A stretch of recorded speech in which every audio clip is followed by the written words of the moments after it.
Hello, everyone. How are we doing? Well, I thought at the start of the week I wouldn't be sitting here. COVID restrictions stopped me for a second time at a Bournemouth football match, but we're going to turn it onto a positive spin, aren't we? And I'm really looking forward to interacting with you, the fans and the guests throughout this game, the latest AFC Bournemouth match, the biggest game of the season so far, at a time in the season where we're being tested and we're really struggling to pick up points. But we're going to go through it and we'll get into it in just a minute. But if you're new to the channel, really do help us and support us trying to grow. We're trying to get to 800 by Christmas. Can you help?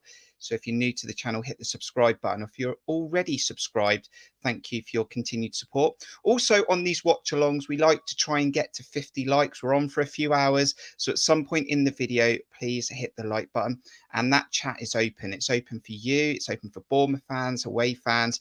Let's interact. Let's know how you're feeling throughout the game and let's get involved. We'll also let you know that you can also become a channel supporter member. Just visit buymeacoffee.com/cherriesradami if you want to support the channel and the stuff that we do throughout the season. We'll really appreciate it. Let us know then who's currently joining us, where you're currently joining us from, and how you are getting ready for this game that's under 30 minutes away. So both teams, Fulham are the best home team in the Championship and Bournemouth are the best away team in the Championship. But neither team really go into this match in great form.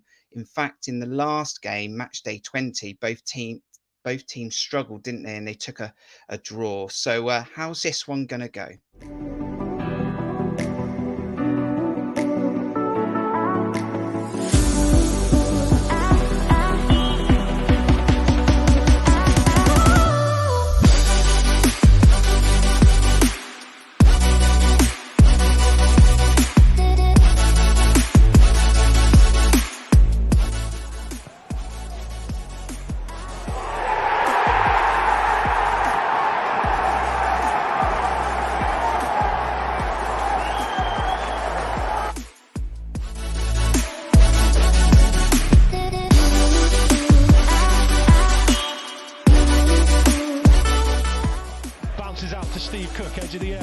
Recycle the play to the left, down this near side. Jaden Anthony back onto his right foot, crosses early, that's in swinging, bang! 2-0! Jaden Anthony with the beauty of the ball, Billing with a finish in front of Moore.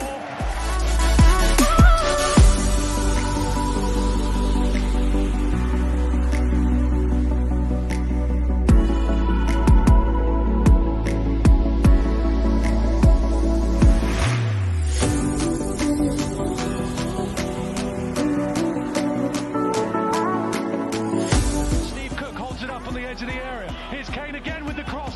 It's over the head of Travers and it's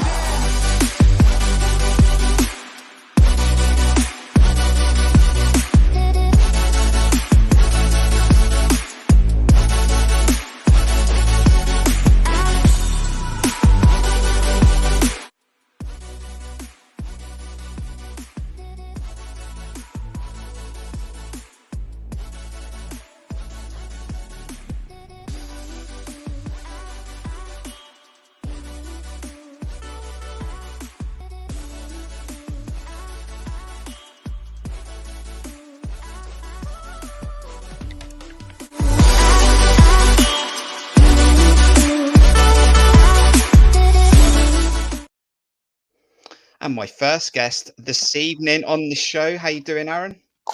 I'm all right, Kirk. How are you? Yeah, I'm not too bad. And how you feeling? We're going to take a look at those lineups in just a bit. But how's your day been? Yeah, good. I was quite, not negative, but not feeling particularly comfortable about it this morning. I feel slightly better with some of the players coming back from injury. It was a really big boost. Gary Cahill clearly being one.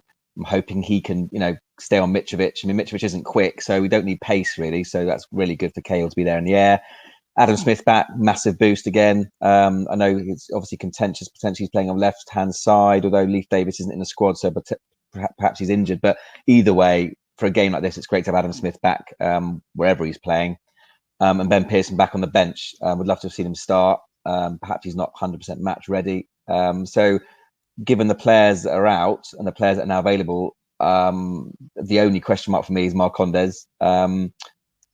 I'd love to have seen Pearson in there, but as I said, perhaps he's not 100% fit. If he was, I'm very surprised he's not starting. So yeah, it's a bit of a curveball, but other than that, as good as it could have been, I guess, with Kelly still out and Zamora still out and Lerma suspended.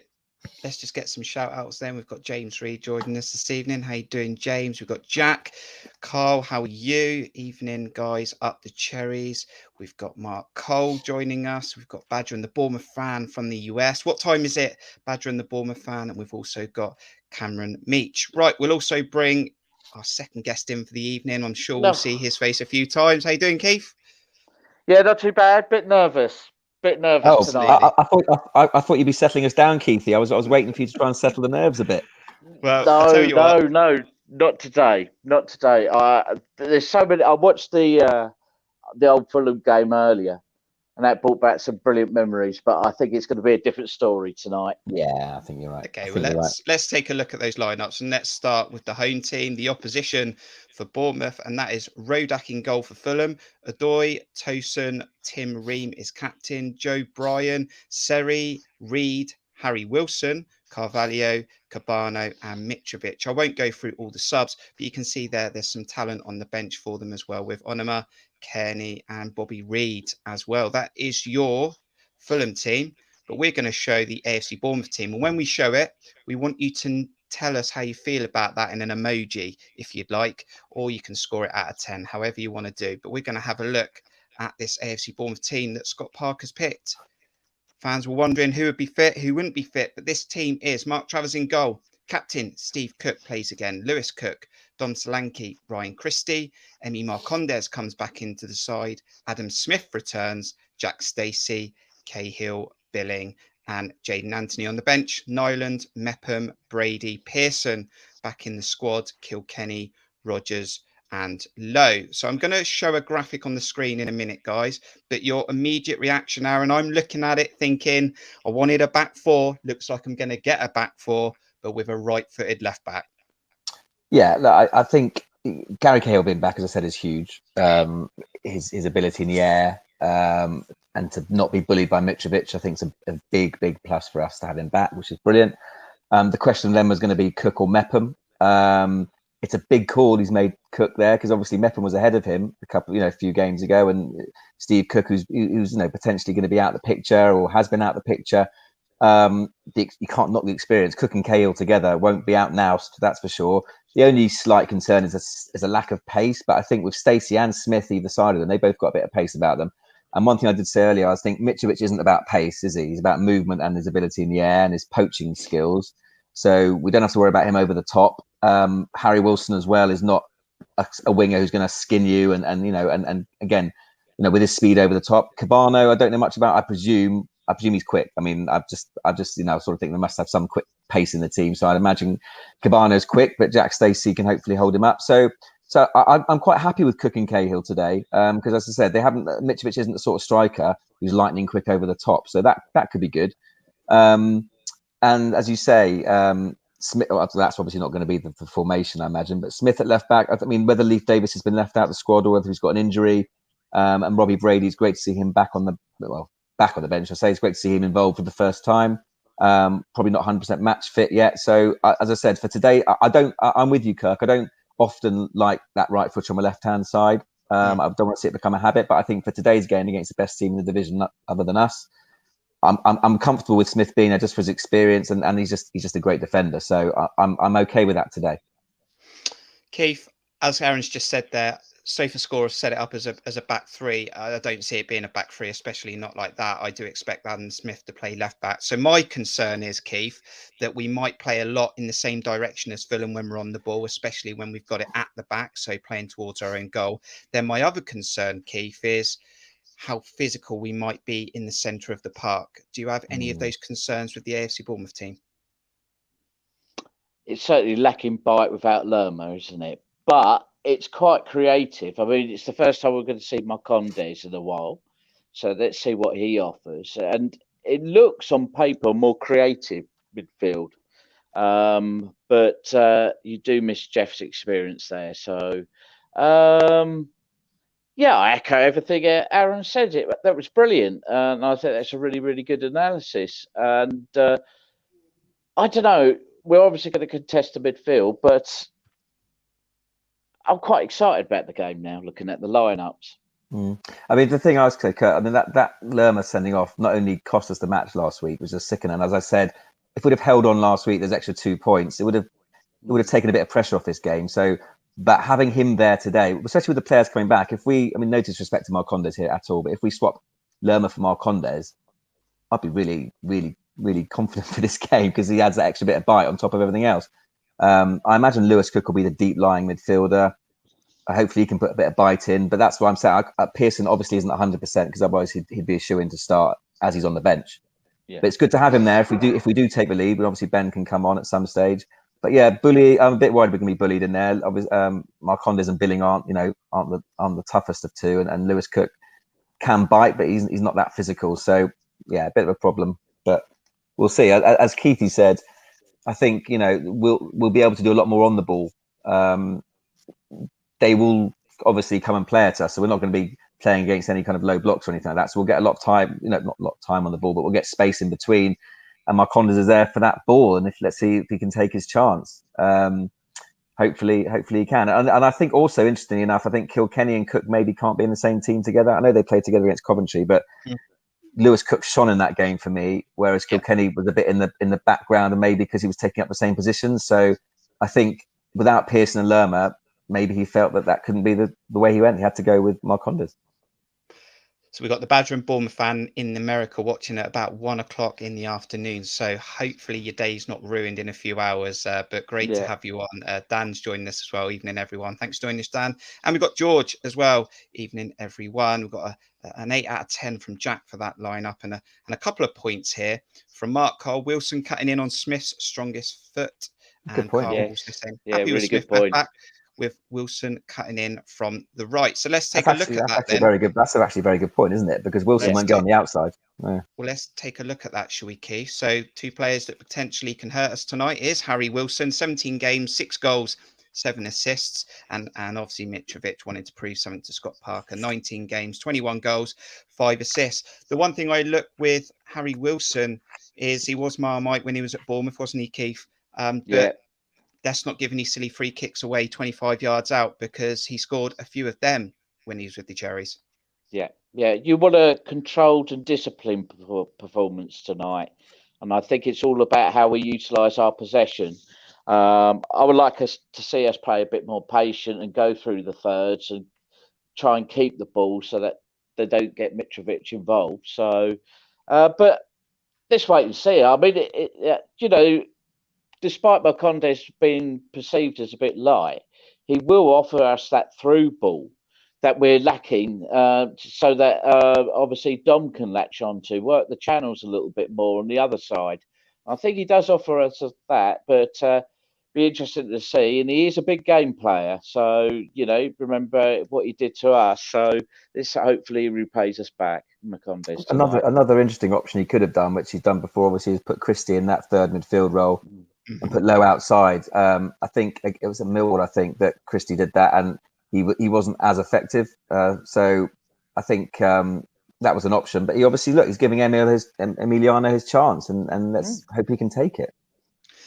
Harry Wilson, this is his level for me. I said that a few years ago, and I always said that if we had an NFL format for substitutions and you could bring him on to take a free kick and take him back off, he would be like the one player you'd sign every single time. Let's look at some of the players that can influence us, though, and help us get a result tonight. Can we get them on the ball? And that is the likes of Ryan Christie, 15 games, 5 assists. Dom Solanke, 20 games, 15 goals, 1 assist. And then you've got the likes of Jaden Anthony adding to his numbers as well. Aaron, can we get these players involved enough tonight? I don't want us to see us on the back foot. We know that the first 15, 20 minutes can always be a tough watch for Bournemouth fans. Yeah, look, it's important not to concede early, first and foremost. So I don't mind us not going gung-ho, especially away from home at Fulham. And we've got, 3 of our 4 defenders are very experienced. So that's going to help. But no, as I said, I think the fact is our front 3 are our first choice front 3. Well, front 4 if you include Phil Billing. That's our first choice front 4. So we shouldn't be lacking anything going forward. And as I said, I think they're going to let us play a bit. So they're not going to be sitting too deep. So I'm convinced that the likes of Christie, Anthony, and certainly Dom and Phil Billing will get, get opportunities, and it's just, are we clinical enough? Can we play that final ball? It's going to be difficult, but they've all got the ability to do that. So we will get chances. It's just, can we take them? Definitely. And we have got a good shot conversion rate. I think it's still 21%. Aaron Layla said, well done, Aaron, with the detective work earlier. Pearson on the bench. And let's have a look at that championship table then, Keith, because points have been dropped since the last international break. We were 8 points clear. We didn't capitalise. It's now 7 because QPR are getting themselves involved. But when we look at that table, I mean, back in August, Keith, I would have taken second, 7 points clear after 20 games. You the same?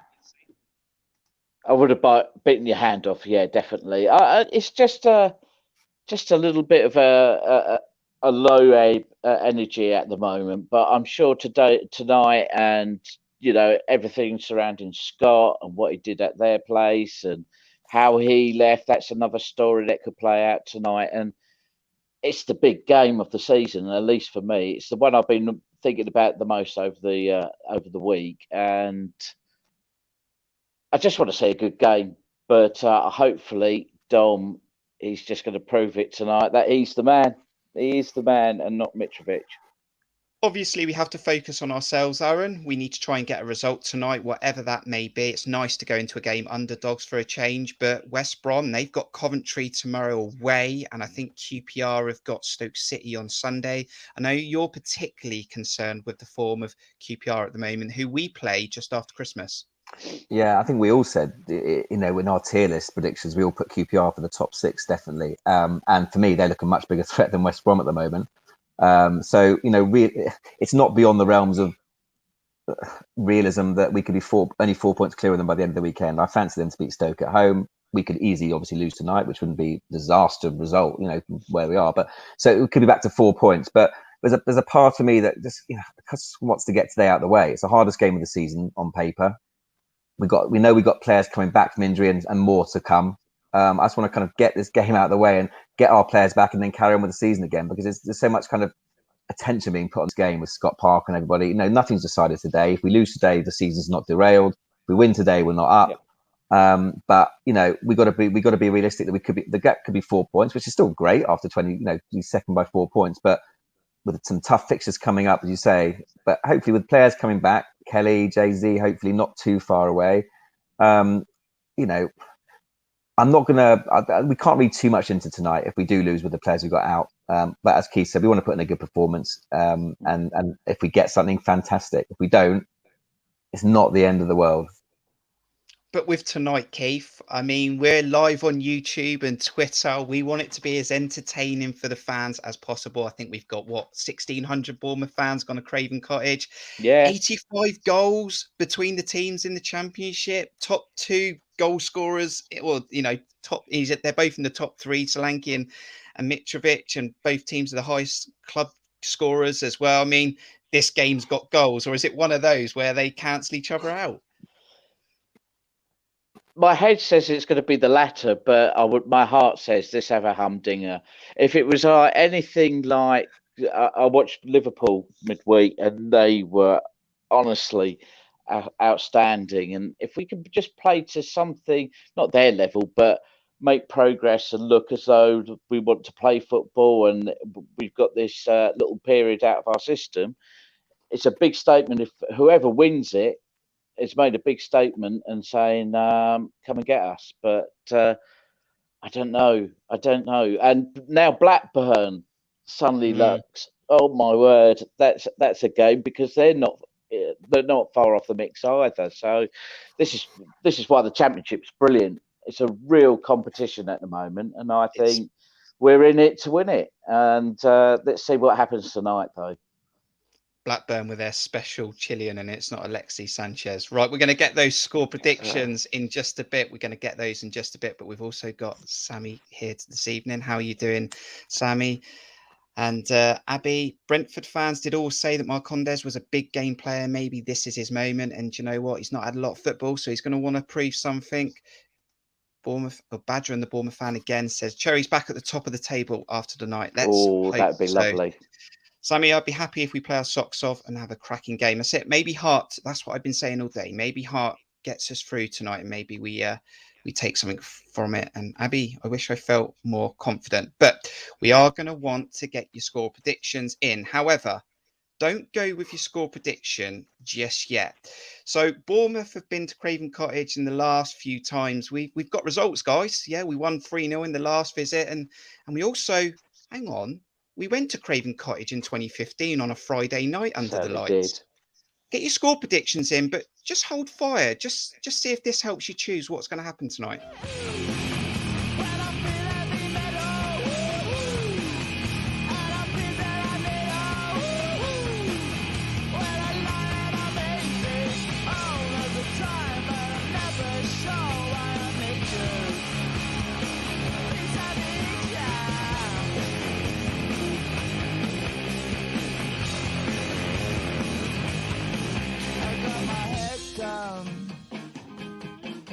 When I was young,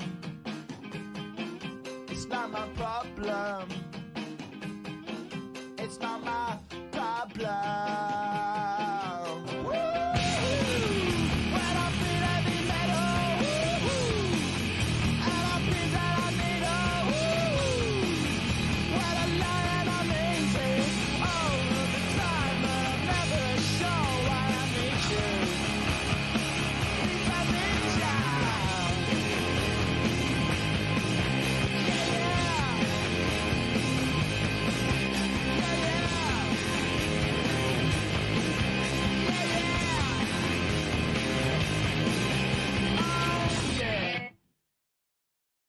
I am trying, guys. I really, really am trying to get that scoreline, a scoreline. That was a great night, wasn't it, Aaron? Yeah, it was, but brilliant. And I think that's, we just knew we were going up at that stage. It was all coming together. So yeah, brilliant night. Brett's goal is just so wonderful. And then Cookies at the end. I've never seen Exeter. It was the last time I saw him do that. Yeah. He did a similar sort of thing off the halfway line, didn't he? And but, God, blimey. And then Cookie, a world-class striker. That's what he is. 6 minutes from kickoff. If you want to put your score prediction in the chat, we'll show it on the screen. But Aaron, come on then. Kickoff's coming very, very soon. How you feeling? Do we win? Do we draw? I'll be honest. I'm not feeling particularly confident. I have to say. I'll put my cards on the table. I'm not really feeling confident. I'm gonna. My heart is going to go with a 2-2 draw. I think we definitely got goals in us. I think they'll definitely score. I'll be delighted and I'll bite your hand off for a draw now. But I do fear for us a bit. But I'll come back in at half time and hopefully I'll be eating my words. Keith, are you going with a draw as well? Are you feeling more confident? I'm actually I'm going to go 3-2 to us. And we'll have the same bit of luck that Coventry had against us. We'll get it back. Karma. We need karma tonight. And but Aaron's right, of course, but I'm just going to go 3-2. I'll tell you what, I would take it. If I could see into the future, of course, we'd have a 3-2. I'm going to go for a 1-1. I think we'll take the lead. I think we very much will sit on that lead and they'll probably score an equalizer, but I'll take it. Sammy says, can't remember the last time we got a 3-1, so it got to be tonight, right? Maybe. And definitely not this season. We definitely haven't had it this season. Cameron has gone for a 2-2 draw. And Thomas has also said, thanks for doing the commentary. I'm at home without Sky, so just looking to take in the atmosphere. Come on, the Cherries. Heartbreak to glory this year. And I appreciate you joining us. Hit the subscribe button, hit the like button as well. So, yeah, brilliant, guys. Right, Aaron, I know you're going to get ready for the first half that's coming very, very soon. You're going to pop in at halftime and give us your halftime thoughts. Yep, I'll be back in at halftime. So, see you then. Excellent. And I'll drop you out, Aaron. I'll keep you, Keith, just with me for a few more minutes. Yeah. And then I'll drop you out. But I know you're going to pop in throughout the game, potentially even during the game as well. So, Scott Parker, we can't hear it because I've got to have the sound down because it's Watch-Along and it's live. But, Fulham fans say they're going to give him some stick. I don't believe he'll get caught up in any of that. I think he's probably been in hostile atmospheres as a player, played at the elite level. I'm sure he's got his focus head on. He knows what they got to do. Yeah, I'm sure. And I actually think they might appreciate him don't forget he was a player for them as well, and he steadied the ship during difficult times for them. But I'm sure that it's going to be frosty tonight, and I'm sure we've got good voices as well. We know who's going up there. So I don't know. Friday night, this is the sort of night I feel we could have a magic result. Could, but I'm just feeling it tonight, which is Well, we are unusual. I going to should be sensible. absolutely, we are going to find out in just a little bit. And interestingly as well, Keith, that it's been one game between Marco Silva and Scott Parker. It's 1-0 to Scott Parker at the minute. But Marco Silva, a manager as well, that showed potential at Hull City, did okay at Watford, went for the big step to Everton. A lot of people and a lot of managers struggle to do well at Everton, and he's trying to rediscover himself as well. I mean, your thoughts on the opposition manager? I think he's very clever. I think he's a student of the game.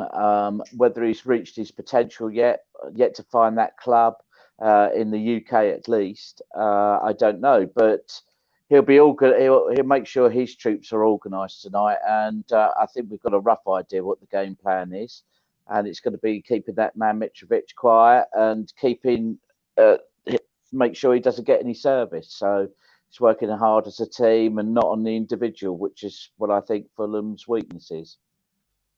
Players are out onto the pitch. They're walking towards the centre circle. We are going to be in red and black stripes, and Fulham, they will be in their white. Keith, I'm going to catch up with you later. Enjoy the game. Hopefully it's not too nervous, and yeah, we'll get your thoughts throughout the night. No worries at all, Kirky. I'll speak to you later, mate. Speak to you soon. Okay, so the players are on the pitch, and we will let you know when kickoff starts, so you can be in sync with us. Let us know your thoughts throughout the evening. If you are watching the game on Sky Sports, you can vent, you can cheer. If you're not, if you're just watching us, just interact with us, ask us any questions you have. Scott Parker's just walking out now. He's got Steve Fletcher behind him as they walk out. He's already got a smile on his face. He knows what he's prepared for. And I'm sure the boos are already ringing around Craven Cottage. But those Bournemouth fans, the 1,600 that have travelled up, they'll be behind Scott Parker. They'll be behind the team. Maybe he's got some earplugs, some imaginary earplugs in there, but he's focused. He's got his head in the game. And this is a big game. This is a big game. Don't lose is the plan. And make sure you stay in the game as well. And the teams are just being shown on the screen as we speak. And those lineups are on the banner as well. What are we drinking for this game this evening or this afternoon, wherever you're watching from? Let us know what you're drinking to prepare yourself for this. Are you watching behind the sofa? You're watching in front of the sofa? And that's if you're just watching the watch along or if you're also on Sky Sports. We'll find out very, very soon who will be kicking off. We will also have a 7th minute moment for David Brooks. We always try and get that in there. So get your thoughts in the chat in the 7th minute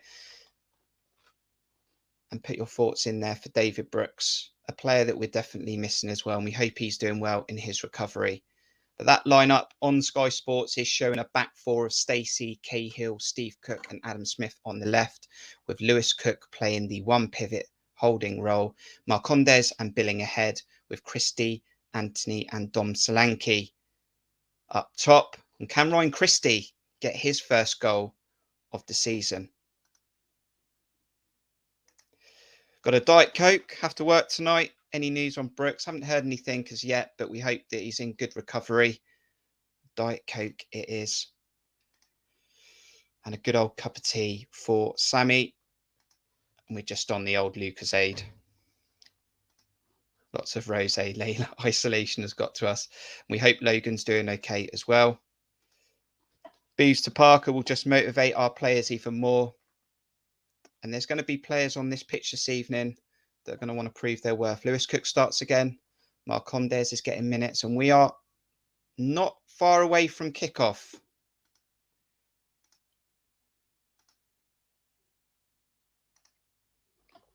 Fulham will be kicking off in white, playing left to right as we look at it. Bournemouth in red and black will be playing from right to left as we look at it. The players have gone down to take the knee. Mitrovic is ready. The referee checks the goalkeepers and linesmen are ready. And we are off. Here we go. We're into first minute of the game, into match day 21. Bournemouth in second, Fulham top of the league. And this is the biggest game of the season so far. Fulham in control with the ball instantly. Both teams like to have possession of the game. Both teams have over 50% possession in average over the season. Who will get on the ball though tonight? Likely to be Fulham, in my opinion. But where Bournemouth can get the ball, we need to try and do something with it. Steve Cook gets his first touch of the game. Adam Smith is playing left back. And Steve Cook clears up the pitch. Dom Solanke looks to win that one. Doesn't win that one. And there's battles already. Fulham on the right-hand side. Smith goes for his first challenge. Crossed, and Travers collects the ball for the first time this evening. Travers had a lot of clean sheets this season. So far in the last 3, though, we have conceded goals. That was against Derby, Millwall, and most recently against Coventry on Saturday with a 2-0 lead that we slipped, just like we did against Blackpool, but it was a point. Gary Cahill plays it out to Jack Stacey. Jack Stacey looking for a good game tonight, I hope. He's been inconsistent of late as well. Some decision-making, split-second decision-making hasn't quite gone his way, and hopefully he can have a good game. But it's Cahill with the ball at the back. Philip Billing gets his first touch. Out to Jack Stacey on the right. At the moment, not looking to play too quickly forward, just keep possession, which we have done with Travers. Goes out to Jack Stacey. And Jaden Anthony is offside for the first time this evening. Jaden Anthony is actually started off on the right-hand side as we look at it. And it looks like we've got Emi Marcondes more left, but not completely left. And Christie is central. So Marcondes might play tucked in off the left. So we might not have complete natural width. Saying that, Ryan Christie's just moved out to the left. So there might be a lot of freedom for all 3 of them in Christie, Marcondes and Anthony to interlock, interchange and move about. Gary Cahill. Back to Steve Cook. He plays it wide to Adam Smith, who naturally goes back to Steve Cook with his right foot. Back to Cahill. Cahill back in the team after a rib injury. It's good to see. Lloyd Kelly, we hope, shouldn't be too far away. Maybe he'll be fit for Blackburn, our next home game. Jack Stacey. Jaden Anthony playing right. Jack Stacey. 1-2. Intercepted by Fulham. And it won't stay in. Down in the corner flag. Down the right. And it will be a Bournemouth throw. 3 minutes gone. Jack Stacey will take that. We've got Steve Cook as captain this evening. His second game in the Championship now, and Gary Cahill's back alongside him. 2 players in different ways leading the Bournemouth threat tonight. Jack Stacey picks up Marcondes, who's got space in the middle of the park, travels over the halfway line, looking for movement. He does find movement. It's Adam Smith, cuts inside left, shot! Oh, saved. Too central, wasn't close enough to the post in the end. But that was Marcondes. He travelled about 15, 20 yards. He then squared it left to Adam Smith coming onto it. Nice little control by Adam Smith, but his shot was down the throat of Rodak and it was dealt with. Now Fulham down the left have cut inside Jack Stacey. Philip Billings trying to catch up, and it's their first shot, and that's on target. And Mark Travers goes down low to save to his right, and it's the first corner of the game. And it's gone to Fulham. So both teams having their first chances. First 2 chances on target inside 4 minutes. And this game is on. Fulham having the first corner. Good save by Travers down low there. Fulham keeper had less to do with Adam Smith's chance, but this is a corner for Fulham.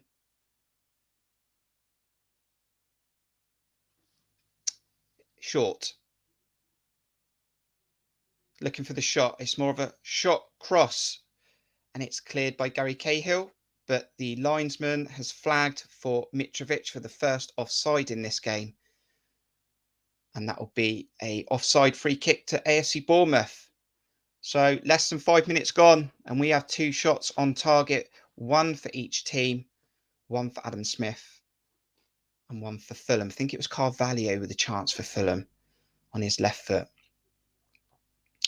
Short goal kick with Steve Cook and Gary Cahill at the moment. Is there going to be goals in this game?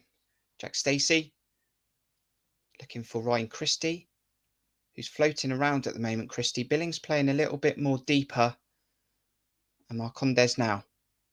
Smith getting forward. Down the left. Cuts back on his right. Looks for Ryan Christie. Does get the ball. Does Ryan Christie. Crosses the ball and it will be a Bournemouth corner. First corner of the game for AFC Bournemouth involving Adam Smith and Ryan Christie. And this is positive stuff from the Cherries. And with the likes of Cahill and Steve Cook coming up. Steve Cook, he's looking for a goal.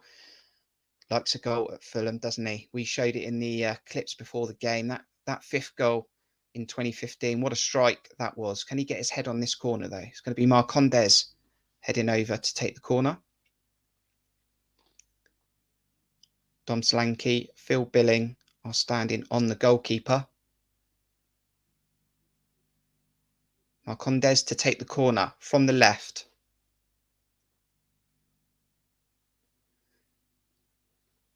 Went for near post, was easily headed. AFC Bournemouth Germany is joining us. How are you doing? Another watch along. Let's see how we get on with this one. Got Thomas Waldron. I have a feeling Solanke might pull out the magic to win it. Let's hope so. He's on 15 goals this season so far. JB Smith has gone for 3-2 to the Cherries. Layla said, can hear the Bournemouth fans so loud on a Friday night in London. Scotty Potty Parker, good evening. How are you doing? Welcome to the stream. And to confirm, Aaron's confirmed that Anthony is playing off the right. Chance here, Ryan Christie. Marcondes, corner, another corner to the Cherries. 7 minutes gone. And we're going to give David Brooks his 7th minute just after this corner. We will come back to it. Just after this corner.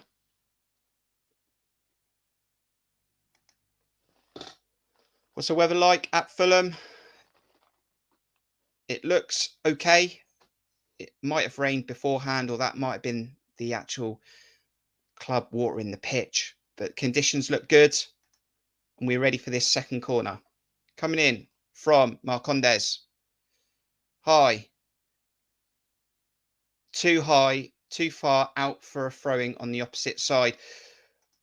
I know we missed it, but let's go back to it. David Brooks, we try and get behind him. We try and support him when we can. And we will do that now because it was just the 7th minute. Brooks at the double!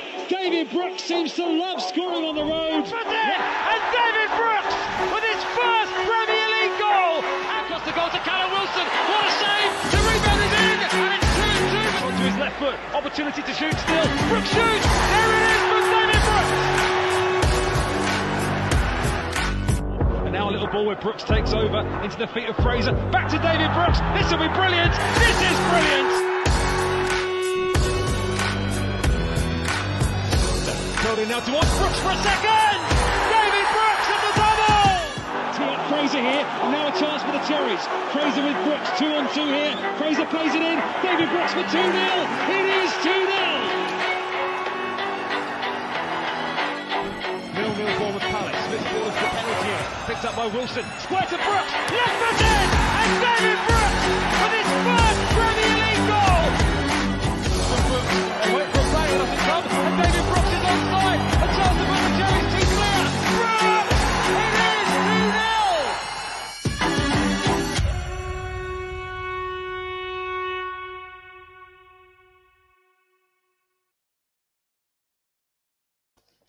We wish David Brooks all the best. We hope he's doing well in his recovery. This game is still Fulham 0, AFC Bournemouth 0, 9 minutes and 21 seconds on the clock. We've got AFC Bournemouth Germany going for a 0-0. We've also got a 5-0 there. We'll take that. Not sure it will happen, but definitely if it did, we'd be very, very happy. We've got Fulham on the ball in the 9th minute. They are getting control again. It's a Ream long diagonal out to the right.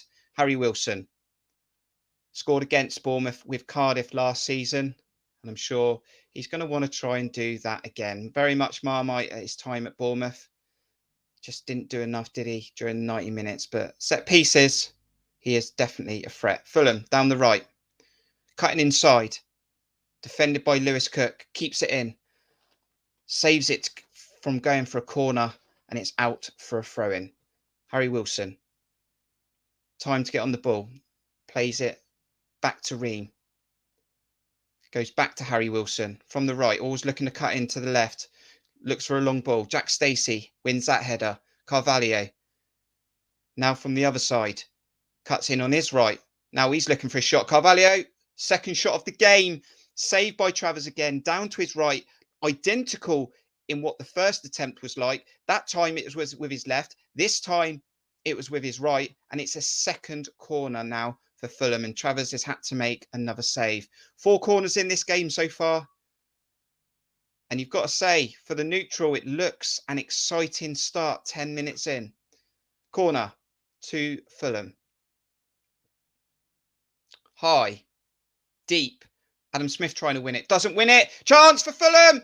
They're asking for a handball. It's cleared off the line. And cleared by Lewis Cook. Higher up the pitch. Hands went up by Fulham. They were looking for a penalty. Not sure about that. Even if it did hit a hand, it wasn't intentional. And that was a chance for Fulham, but we dealt with it. We had players on the line. We got it off the line. And then Lewis Cook cleared it up the pitch. Fulham, Harrison Reed squares it. Carvalho is having a bit of success down their left-hand side. He faces up Stacey. Crosses. Cleared by Cahill. Travers punches it. Fulham put the ball back in the box. Now Lewis Cook has it. Is there a break on? Oh, he dwells on the ball, loses it. And now there's a chance at a long shot by Fulham, 30 yards out, high and wide. And that is another chance at goal. But Lewis Cook gave the ball away there where there was maybe a chance to counter-attack. And we're just having a look again here now with that corner. As it's headed back across, the Fulham striker throws a leg at it, doesn't really connect with it, hits Cahill's elbow, but his arms are down. That's not a penalty. Cahill knew nothing about it. And the game is still 0-0. Not even VAR would have given that, I'm sure of that. Marco Silva now on the screen, screaming, shouting, looking for his Fulham team to press. And here goes Dom Solanke on a race, one-on-one race that he loses just about. Fulham clear. Ball's high in the air. Great header by Cahill. Clears it, and it was out for a Fulham throw in down their right-hand side. Quickly played. Adam Smith wins it. Billing heads it, gives it away to Reed. Carvalho again on the ball, probably having the most touches for Fulham at the moment. Reed, Brian, cross, high and wide. Probably what we wished happened to the Coventry cross on Saturday. And that is a Fulham chance that we've been able to deal with again. But Fulham having a bit of success now in the last 4 or 5 minutes. They're getting on the ball.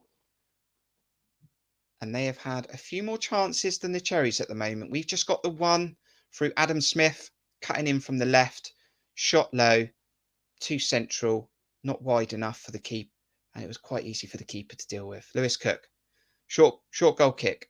Jack Stacey, back, completely pinned in there towards the corner flag. He's won a throw-in though, trying to clear it. And he was closed down. But it is still a Jack Stacey throw-in to Bournemouth. 14 minutes on the clock. It's Fulham 0, AFC Bournemouth 0 in the Championship. Match day 21. And Billing wins another header.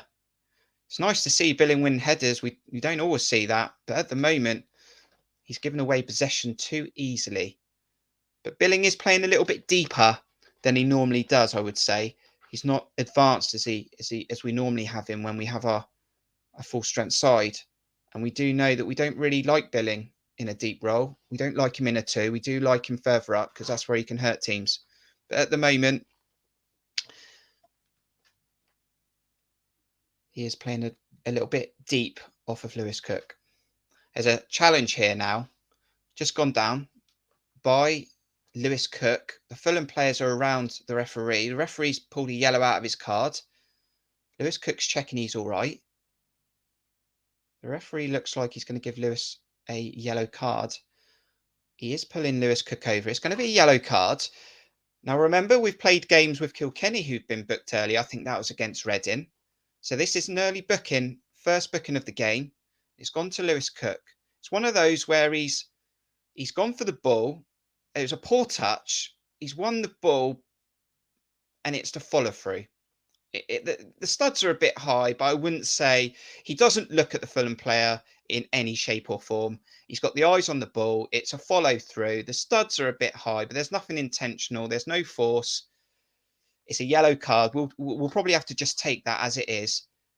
But we're on the ball now since that bit of play, and Jack Stacey's down the right. He's got Anthony in space. Anthony, cross, headed away. It's with Marcondes, just outside the box. Solanke's down in the box at the moment, holding his head. Referee's going to stop the play because Solanke is down with a head injury. There was a cross by Anthony. Solanke tried to win the header. It was won by the defender, and it came out to Marcondes about 20 yards out, but Solanke's in a bit of pain at the moment. He's holding his head, his forehead, and he is sort of in a bit of agony. So we'll have to look at that one again. It looks like he's challenging with Adoy.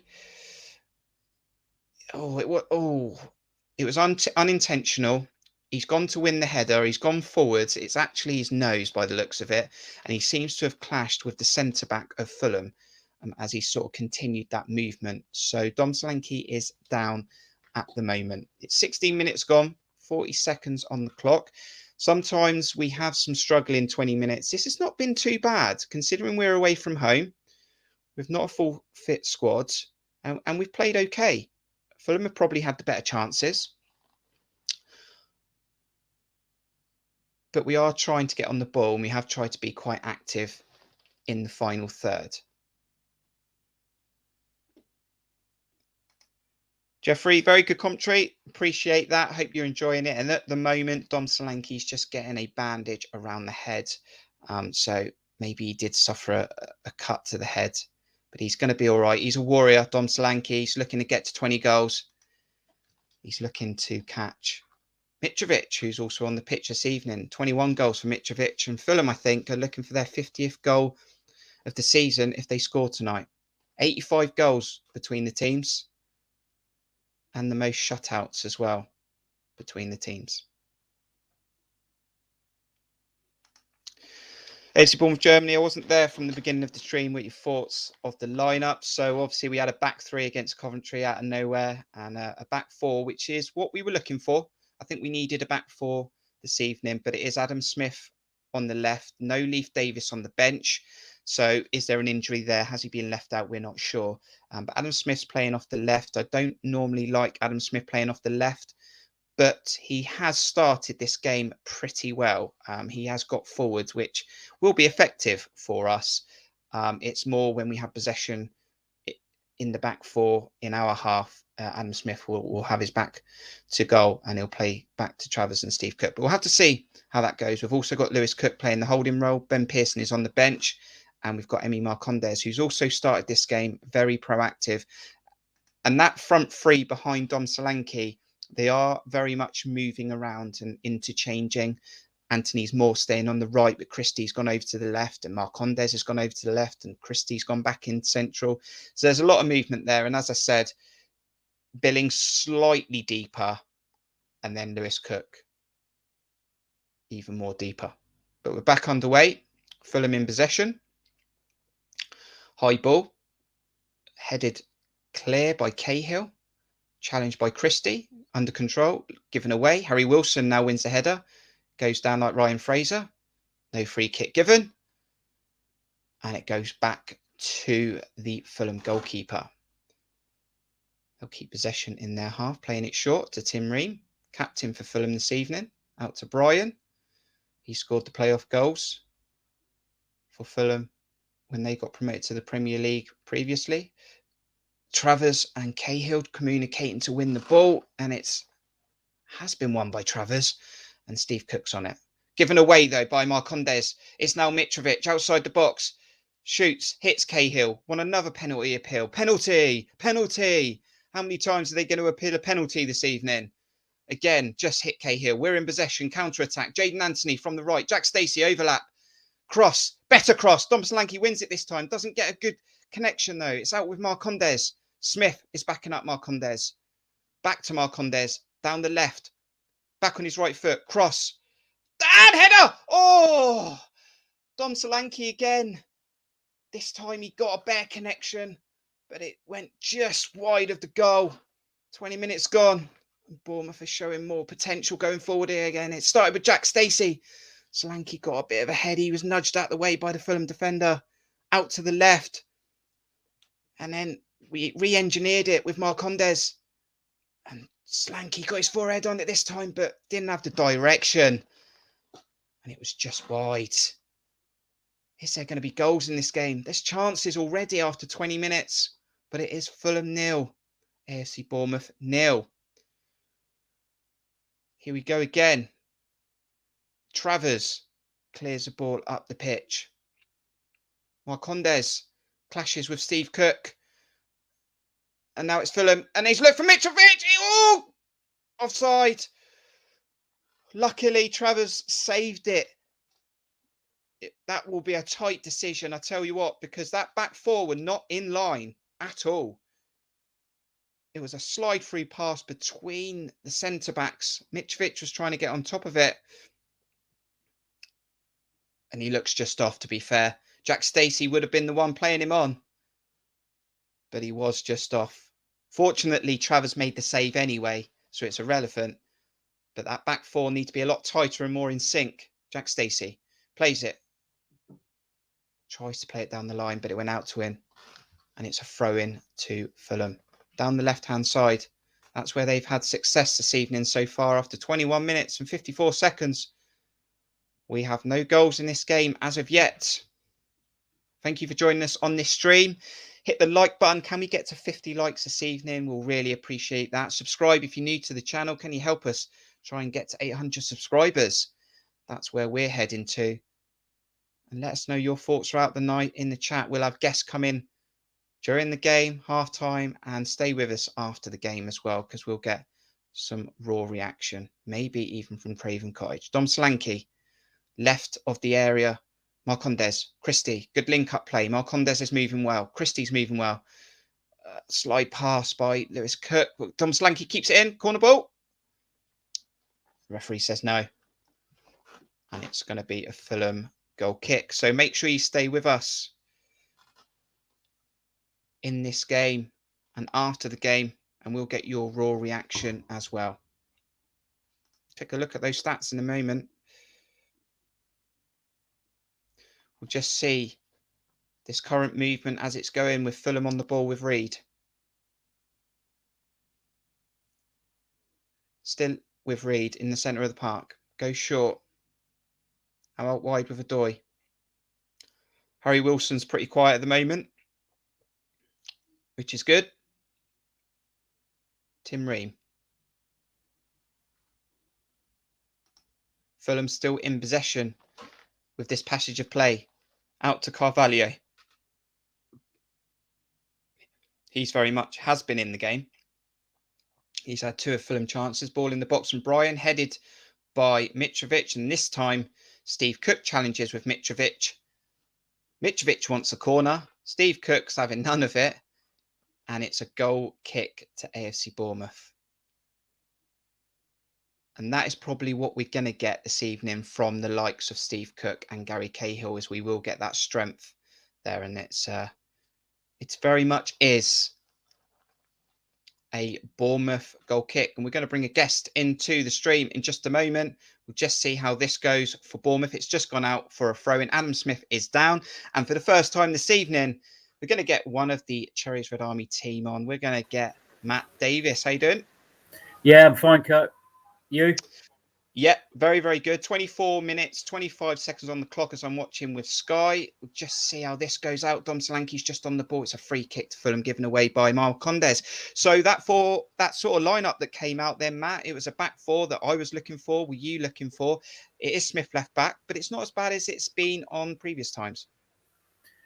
No, I'm not a big, like yourself, Kirk. I'm not a massive fan of right-footed players playing at left back because I just think it affects the balance massively. But Adam Smith has got a lot of experience. You know, he can perform the role, can't he? But it's not ideal. Cook and Cahill at the back is not the most mobile in terms of pace, but it does add strength and experience, is what you can say. And then obviously Stacey at right back Chance is. here for Reed. Sorry to interrupt you there, Matt. That's all right. Came to nothing in the end. Is nailed on, but yeah, it is what it is. He's gone with Smithy at left back, so back to a back four rather than a back three, which I'm happy about.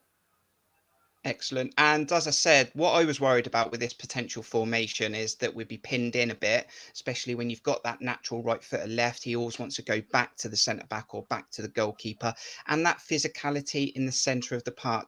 Do you think we've struggled at all there? Or are we doing okay? We're doing okay, but for me, I mean, I don't know how fit Ben Pearson is, whether he wasn't quite fit enough to start, but I would have personally played him for this one because with Lerma out, Lerma's a massive miss for this game, and with Pearson out as well, you can see already in the midfield they're starting to dominate a bit in that midfield area, and it's leading to them creating opportunities there. It's allowing their creative players to get on the ball a lot in our final third because we haven't got that enforcer in there. Really, we've got plenty of creativity in there ourselves. But we're sort of going head to head really with them and coming off maybe second best so far.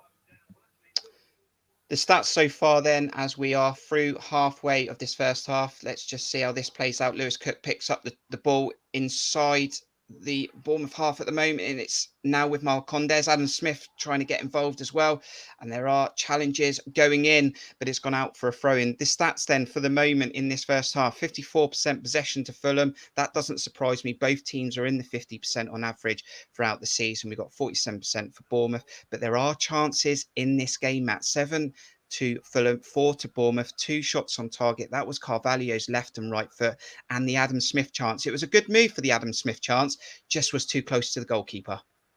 It was, yeah, it was a great chance. And when he got it onto his right foot, I was thinking, have a pop. And I was thinking, he almost didn't get hold of it as well as he could have, didn't he? And it was straight down the keeper's throat, really. But that was a great opportunity. And obviously, since then, we've had a couple. We're making chances ourselves. I think it was always going to be that sort of game where it's ebbs and flows, and both teams are full of quality, aren't they, and full of creativity. So the upside of it, really, the fact that we haven't got a Pearson or a Lerma in there, is that we have got creative players, and when we can get them on the ball, we can get at Fulham, and we can get exposure to their back line and make chances. And we've seen it. Solanke's had a good chance. I mean, he probably should have done better with that header 5 minutes or so ago. Went past the far post. Maybe should have got that on target and nestled, put it in the bottom corner. So the chances are there for us. I just worry that they're certainly there for Fulham as well. We look a bit open at times. Yeah, I'd agree with that. And I'm feeling quite positive, though. I think if we can nick a goal before half-time. One player I do want to mention at the moment is Phil Billing. I don't think from what I'm seeing, he's getting himself in the game at the moment, but he seems to be playing a little bit deeper. It looks like Marcondes and Christie and Anthony have got the freedom, but we know from past experiences as well with Phil Billing that he's better off having more freedom and a free role than being given an organised, deeper role.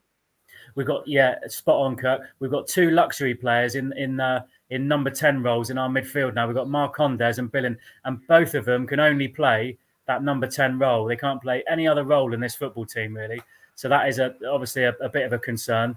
Billing's been off it for a little while for me, but then out of nowhere, he'll pop up with a bit of brilliance and put the ball in the back of the net or come up with an assist from nothing. So hoping that he can do the same tonight, and you could file Marcondes under that bracket as well, couldn't you? Cross in from Brian here, coming in again. He's looking to find Mitrovic when he can. Christie's on the ball. He looks for Jaden Anthony, and there's a chance here. Lewis Cook's moving forward. He gets Solanke, and I've got players trying to back Solanke up. He's to the left. Adam Smith's gone beyond him.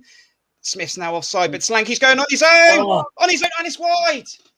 Oh, he done so well, Matt. He done so well. He used Smith as a decoy. He was on the left. He cut in from the right. He sort of dummied a shot, and then his left foot dragged it wide. Out of nothing. I mean, he's created that chance all by himself, hasn't he? He's picked the ball up virtually on the halfway line, and he's bombed on, got himself into the box, got himself into a great position. Bit of a difficult angle on his left foot, but it's just squirmed wide of the far post again. what an opportunity he's made for himself there. Unlucky, Dom. And there is a Fulham player down now, so there's going to be a break in play. It might be Harry Wilson potentially. Matt, what was your score prediction before the game, and is it the same now after 30 minutes just gone? Yeah, it was Desmond actually. We were on the free-for-all last Saturday, weren't we? And I think I agreed with John in saying there'll be goals in it. We'd all take a draw, so I was going for 2-2. But is that still on? Possibly, because there's definitely, you see goals in this, don't you? It is open, chances at both ends. So I probably won't change that prediction at the moment. Albeit there probably needs to be a goal pretty soon. Thomas said Solanke's going to score. He's had 2 good chances, one with his head, one with his left foot. Great to see. We've also got Stephen. Hello, everyone. Just got in from work. Big game here. How you doing, Stephen? Yeah, excellent stuff. And Matt, we're going to see you throughout this evening. You know, we might see you at half time. We might see you during the second half as well. Great to get your thoughts. I'll let you get back to it, though.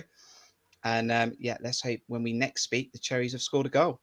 Fingers crossed, mate. We're growing into the game, shall we say? We'll catch up with you in a bit. Will do. Cheers, Kurt. See you. And as Matt just leaves the stream, for the moment, it's a corner kick to Fulham. A chance for them. It was a block by Gary Cahill, a shot just outside the box. Nick Jenkins says Anthony and Billing need to go back to their normal side. Yeah, it's a bit interesting with Billing. There's a cross coming in from the corner kick, gathered by Mark Travers, wants to go for a quick throw in, but then tells the team to slow down. Yeah, an interesting one. I mean, Anthony's playing from the right. I'm not actually sure why he's gone to the right, to be honest with you. It might be maybe Scotty fancies getting Anthony faced up against Brian. Maybe I'm not quite sure, but it's working okay for the moment. Marcondes and Christie seem to be interchanging that left hand side without playing completely as a left winger. Billing, the one for me who's not really getting in this game, but I don't think it's his fault that he's not getting into the game. But like Matt said, he can get a goal out of nowhere. Aaron, he was in the stream before the game started. A few silly giveaways from Cook and Cahill. Cook and Cahill been immense so far. Sorry, that's Abby. I apologise. This one's Aaron. Does Billing want to actually get involved? So apologies there, getting the names wrong. How is Smith playing? Stephen says he's doing all right. He's doing all right. I don't think there's many fans of Adam Smith playing left back, but he's being very proactive going forward. He's got a lot of overlaps in at the moment. He had the first chance for Bournemouth in this game in the first 4 minutes. We know that it's going to be quite negative when we got the ball at the back, but it's not as bad as we have seen previously with Adam Smith playing left back. And there's a chance here. Fulham in control of the ball. Centre half. They get out to Carvalho. Carvalho's had lots of touches in this half. And he's now facing up Jack Stacey. Jaden Anthony backs up Stacey.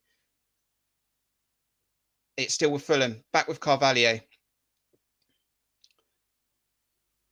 And I hope it is Carvalho playing that play. So I apologise if it isn't, but I'm sure it is.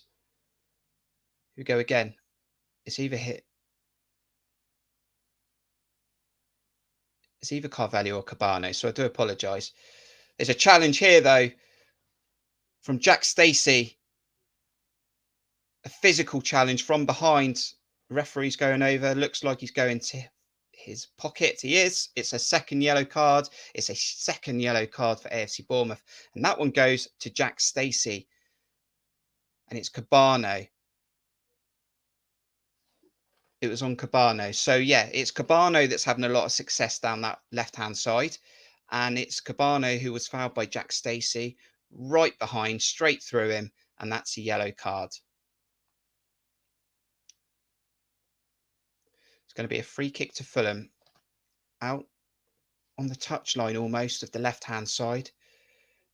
Got Harry Wilson over it. Seri Cabano's walking away.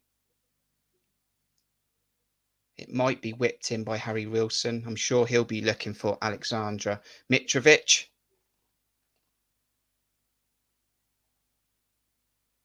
He's currently standing behind Adam Smith. Cabano cross. Free header, missed header. Out to the right. And it's well blocked by Jaden Anthony this time on Tosin. The Bournemouth fans are behind Mark Travers in the corner. It's a Fulham corner again. This time it's going to be Harry Wilson taking this one.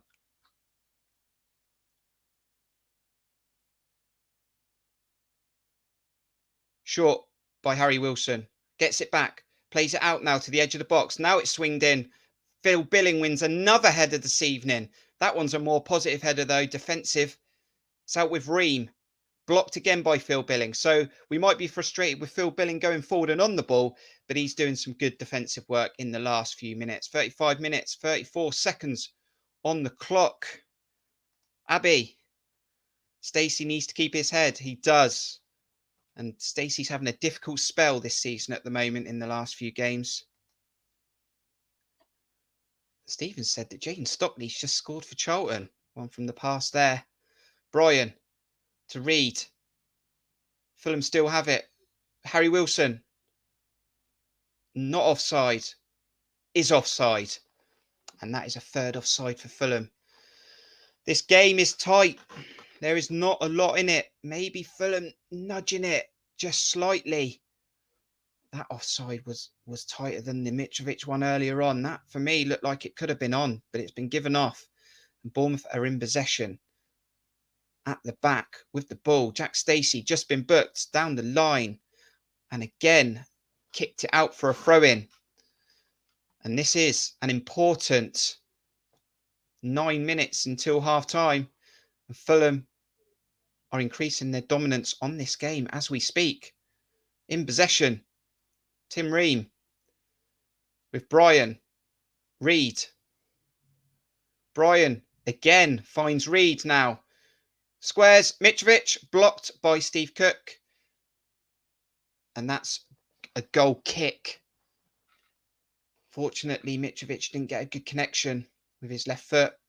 And that is out wide for a goal kick. This may be a moment where Bournemouth need to get in at half-time and regroup.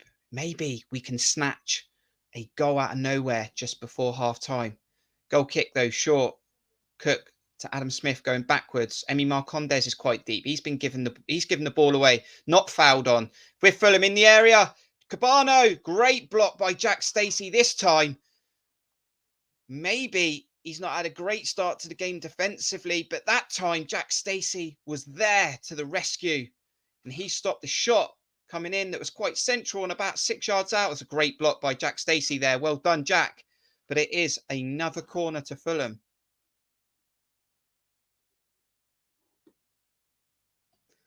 Short again by Harry Wilson. Back to Harry Wilson.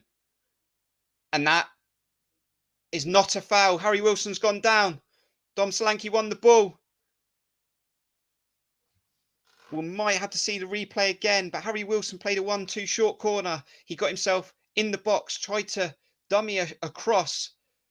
Dom Solanke tackled him. Harry Wilson went down like he had been shot, but nothing given, and he's back up now. And maybe that could have been a penalty. It's weak. It's weak. But if that's in the Premier League with VAR, that's a penalty for Fulham. We might have just got one there. Us Bournemouth fans, we might have got away with one. If that was down the other end, I'd be interested to know if you would have wanted that as a Bournemouth penalty if that was down the other end.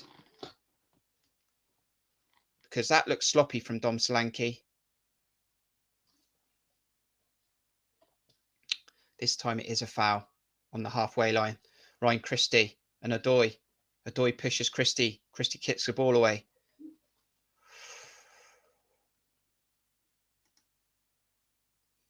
I have to agree. I think that was very lucky. That did look like a Fulham penalty. I'm glad the referee didn't give it.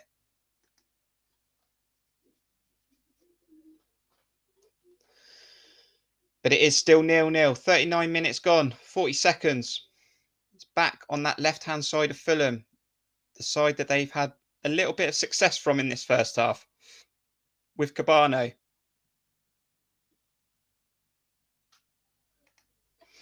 That's probably right.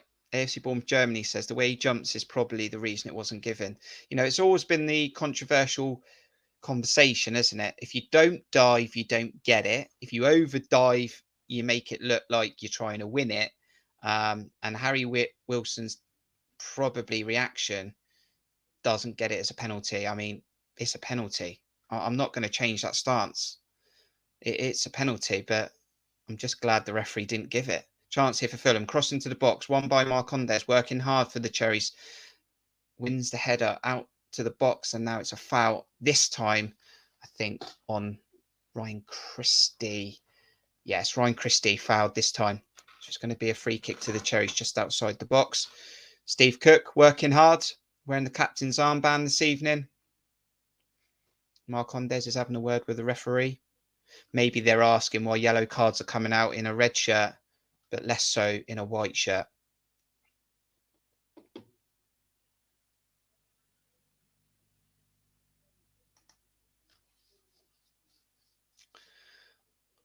We do need a bit of luck in this game this evening. And I think that was the luck we need. They're showing it again. They're showing the penalty shout again on Sky Sports, and they've slowed it right down. Here's a pen. Here's a pen. I'd want it the other way, but we've got away with one. And we need to build on that. Maybe it's going to be our night this evening. 41 minutes gone, 30 seconds. The ball is in the middle of the park. Lewis Cook wins it. Adam Smith's battling for it. Philip Billing gets on the ball. Is it? Rebounds out. Now Christie left. Oh, swings it in, but too far ahead of Dom Solanke. And Ryan Christie's had a lot of quality this season. 5 assists. Needs to get back to that form. Needs to find himself a good Bournemouth goal for the first time in his career at the Cherries. Fulham, quick goal kick, played it up. One in the middle of the park, this time by Marcondes. He's working hard this evening, still working hard, keeps the ball. Jaden Anthony playing from the right, keeps the ball, cuts inside, linking up with Christie. Anthony, Billings looking for a foul, doesn't get it. Fulham counter-attack, they've got it to Mitrovic. Marcondes nearly wins it from Mitrovic, but doesn't. Gets it back to Reed. Back with the Fulham defence. And now it's out to Adoy.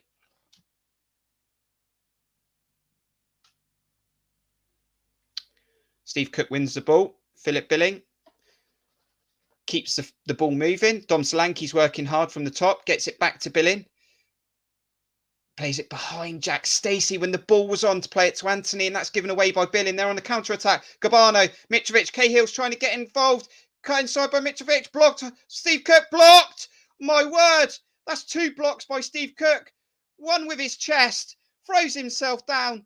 He's being congratulated by Cahill like it's a goal. That was an absolute wonderful block from Steve Cook twice. Given away by Phil Billing. Fulham, within 2 passes, were inside our box. Mitrovic sold Cahill. Steve Cook throws himself at 1, throws himself at the 2nd, and he has stopped. Fulham taking the lead. Leader. Some say not a leader. What a player. And he's still got a career ahead of him. What a great challenge by Steve Cook there. Fulham 0, AFC Bournemouth 0. And we can thank Steve Cook if we go into this half-time break level.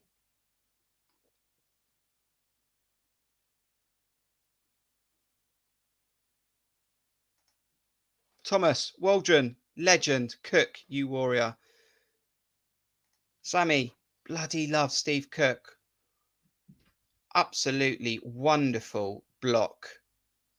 Grit, determination. Double save by Steve Cook with his chest this time, Abby, with his chest. Not his hand. And Stephen says, Cookie, the legend.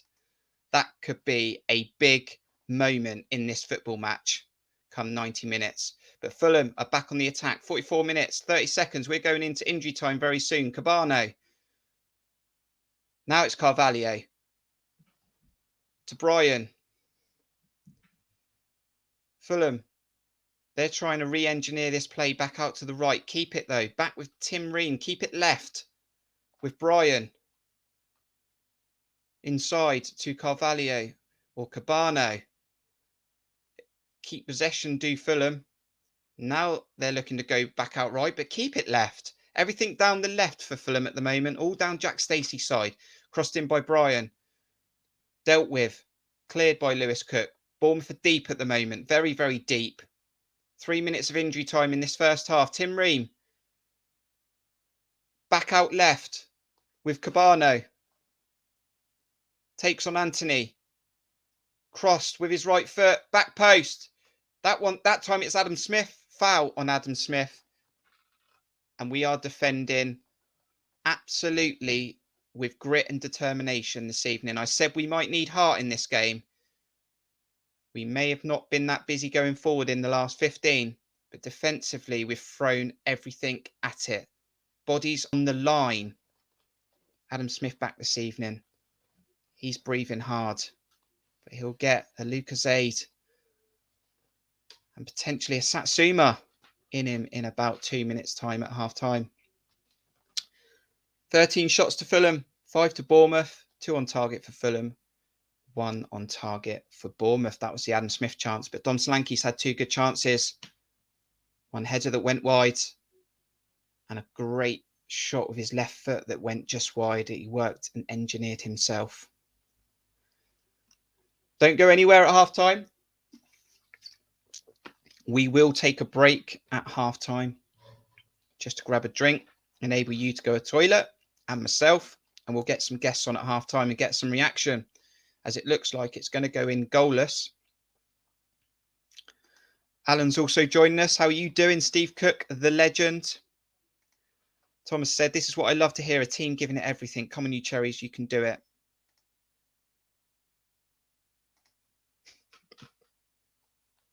Right part of the body this time, though, wasn't it? Make sure you hit the like button. Can we get to 50 likes this evening? Subscribe if you're new to the channel. And continue to interact with us throughout this game. Foul by Adam Smith.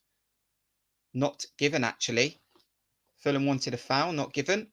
And it's a Fulham throw-in the right-hand side that Adoy will go over to take.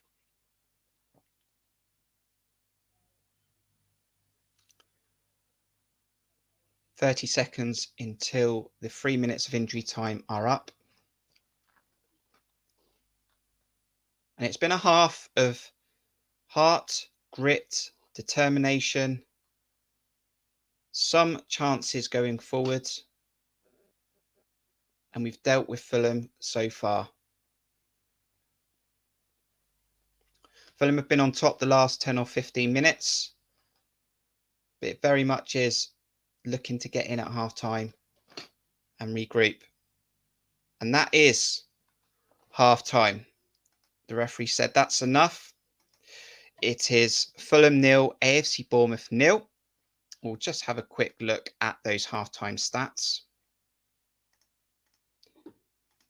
As we saw it on SofaScore, that's what we're using. 62% possession to Fulham. We've got 38% possession to Bournemouth. 13 shots for Fulham, 5 to Bournemouth. 1 on target for Bournemouth, 2 on target for Fulham. And more noticeably, that block saved by Steve Cook more recently was a big moment in this game. 5 corners to Fulham, 2 to the Cherries. And we are still in this game. No goals in this game, but we currently have a point on the table. Right, we're just going to take a quick break. Please don't go anywhere. We're going to get some halftime reaction, and then we'll have the second half coming your way. So we'll see you in just a bit.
It is half time in the Championship, match day 21. Fulham 0, AFC Bournemouth 0. But it has been a good football match. If you're new to the channel, please subscribe. We've got some comments already coming in.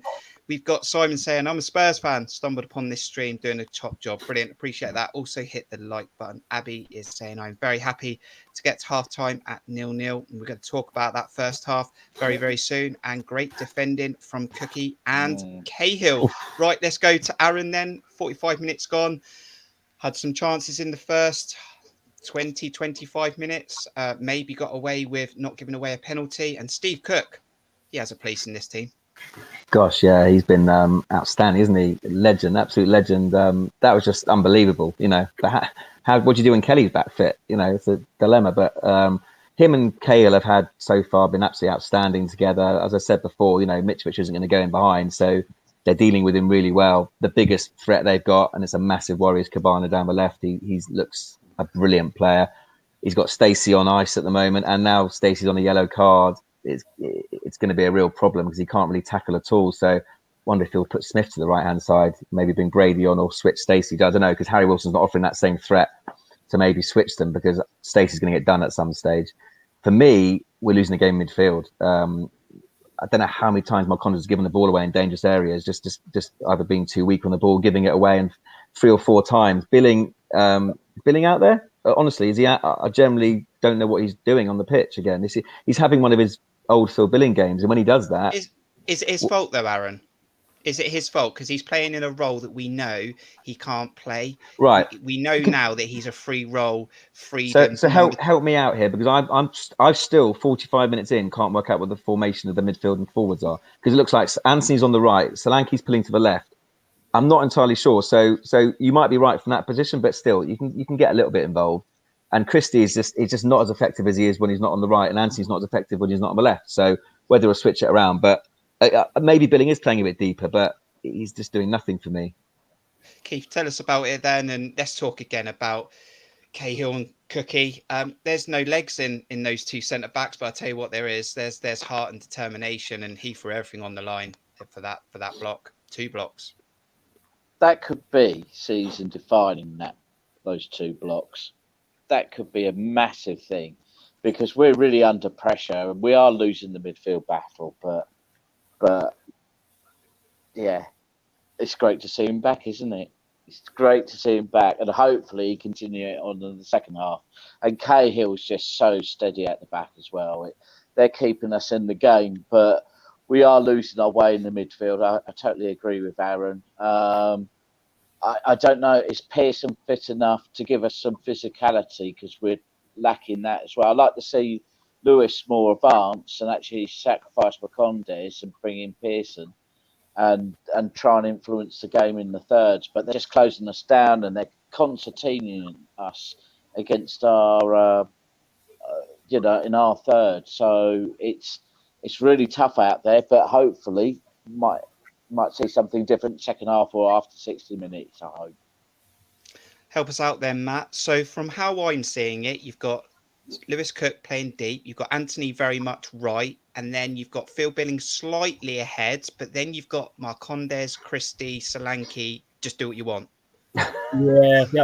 I think you've both, Aaron and Keith, you both echoed. I mean, I come on after about 20 minutes and I said all the things that you've just talked about. We said them, didn't we, Kirk, when we were going through the half? And unbelievable. I've got to mention Steve Cook, because I hold my hand up and say I was one of the fans that said, yeah, he's spent here, his days are numbered. Cahill's come in, and he's a massive upgrade on Steve Cook. But this is what you'll get from Steve Cook. You'll get blood and guts. You'll get 100% commitment. Yeah. And he'll die for the cause. He's the sort of bloke you want in the trenches with you when you go to war. And this, we're going to war tonight against the top team in the division, and you need people to stand up and lead. And Steve Cook is that person. He might not be blessed with a massive amount of pace, and he might not be, he might have an error in him. But what he does give you is he gives you 100% commitment. He'll put his body on the line, 100%, time after time after time. So it's unbelievable. So it's made me eat my words a little bit there tonight, and I'm sure he has for a lot of people, because a lot of people were thinking he was done here. So brilliant stuff.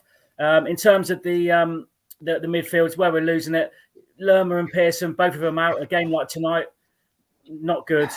You need one of those in there at least to shore things up. And we've got two, like we said, we've got two luxury players there in Marcondes and Billing that are both number 10. Wow.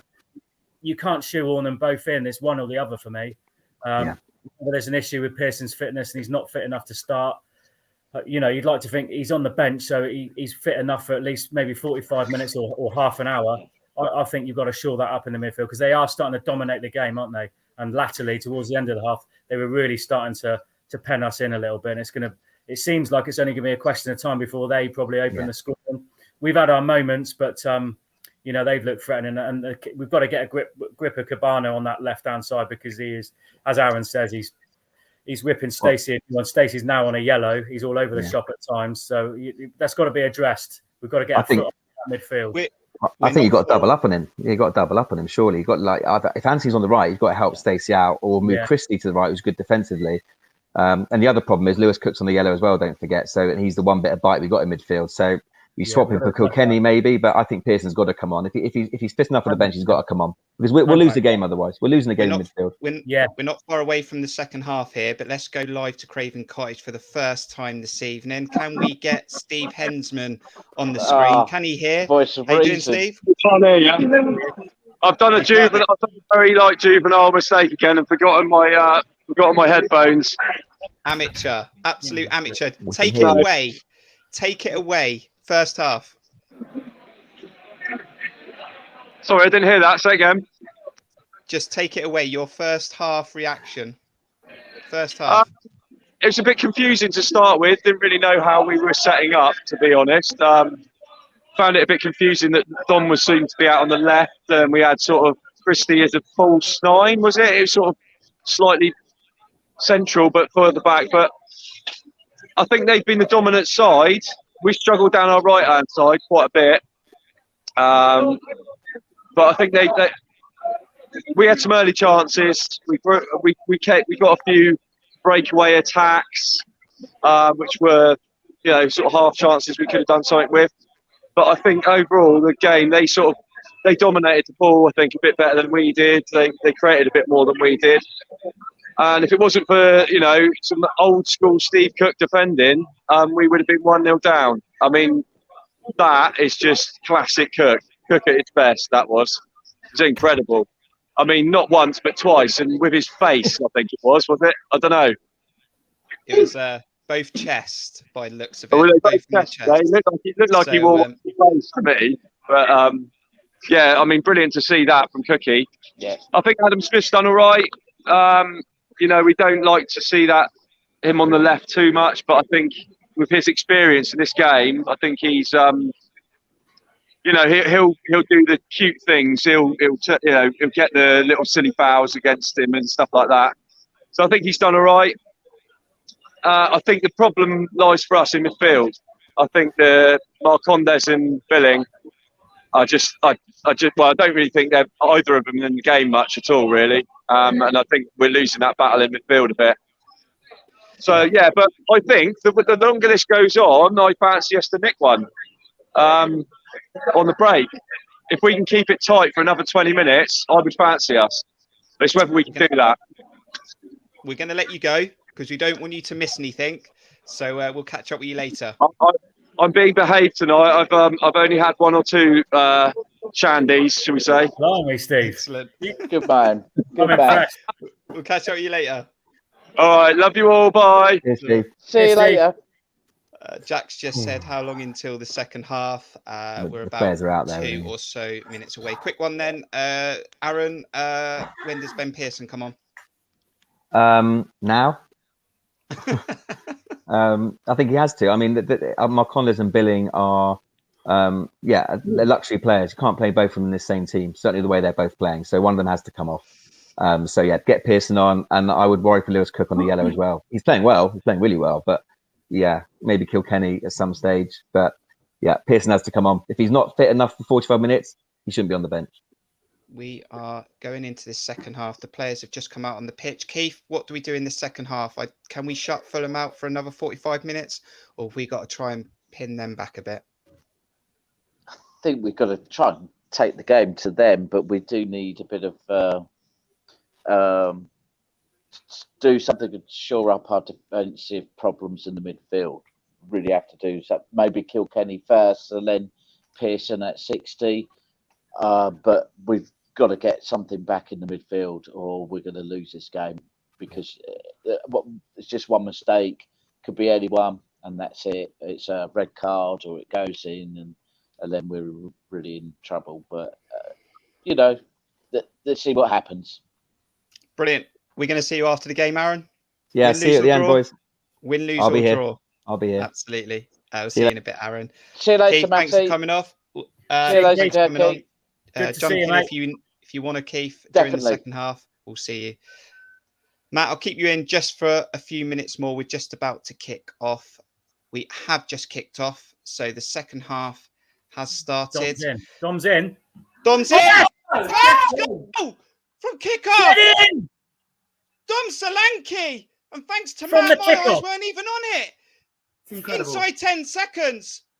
What a Not goal. even Sky Sports are ready for it. They've given it to Fulham. On the scoreboard. Fulham 1, It's Bournemouth 0, it says. Fulham I can tell you it's AFC definitely not. Bournemouth 1. I wasn't Unbelievable. even ready. Literally from the kickoff. Take it away, Matt, because I didn't even see it. So Marcondes from the kickoff, he plays it back. Oh, what a ball that is. Billing just hooks a ball literally through the middle of the pitch.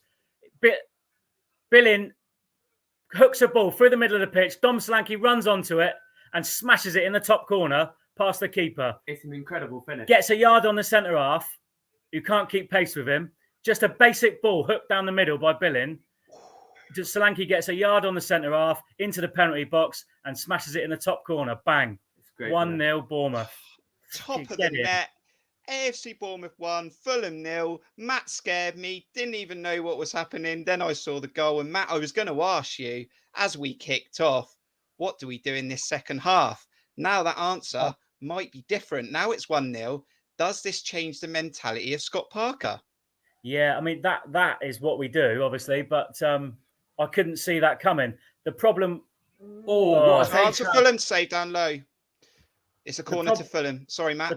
The problem we've got now is that mentality, from a mental point of view now, we might just retreat a little bit, go into our shells a little bit and encourage pressure onto us, particularly with the way the team's set up and the personnel on the field. And that's not what we can't do that. So if I was Parker, I'd be thinking about that very, very closely over the next 10 minutes because they're going to come at us now. And that chance from that corner has gone wide, and it's an opportunity for Mark Travers to take his time. 47 minutes gone. Dom Solanke gets his 16th league goal of the season inside 10 seconds of the second half. Matt, we're going to let you go away and enjoy the game for a bit. Pop in when you're ready. And I'll be back. thanks for keeping on the ball. Let me recover for 5, Kirk. I'll be back soon. Matt, we'll see you soon. Will do. Fulham 0, AFC Bournemouth 1. Nearly missed it. Matt didn't miss it. Dom Solanke didn't miss it. And he is chasing Mitrovic for the golden boot. And Ben Brereton as well. What a start for AFC Bournemouth. Who saw that coming? I'm going to catch up with the chat in a bit because there are messages coming through that I have missed. So I do apologise. But we are going to come to the chat. We're on the ball with Steve Cook. And we are 1-0 up because of Steve Cook as well. Let's go to the chat then. Well, we've got possession at the back. Cahill says, I've had enough of that. Clears it up. Wins it, Billing. Now Solanke's through again. Oh, poor touch. Poor touch, and he knows it. He's looked to the heavens. Oh, he's having success already now. Solanke's in the mood. Billing wins the header. Adoy loses the battle. Solanke shin the touch. It run away from him. Jaden Anthony now down the right-hand side. I'm coming to that chat. Just bear with me. This game has come alive.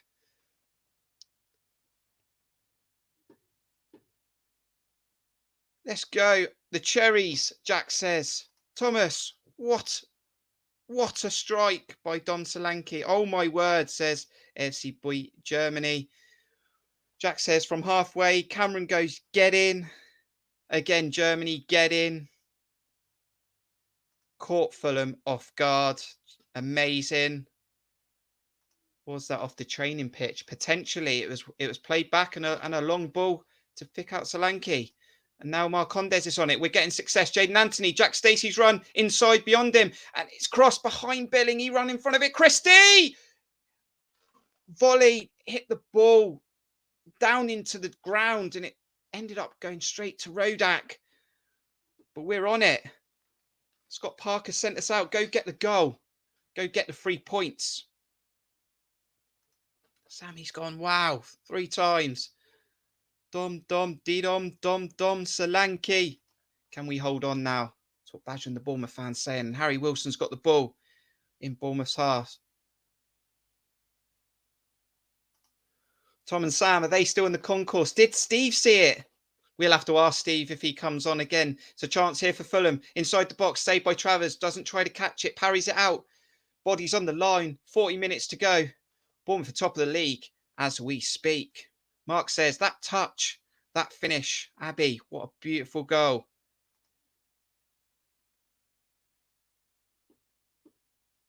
Corner. Short. In from Fulham. Travers. Could have caught it. Should have caught it. Didn't catch it. Punches it. Cleared. Solanke trying to win the header. Doesn't win the header. Battling. Adam Smith.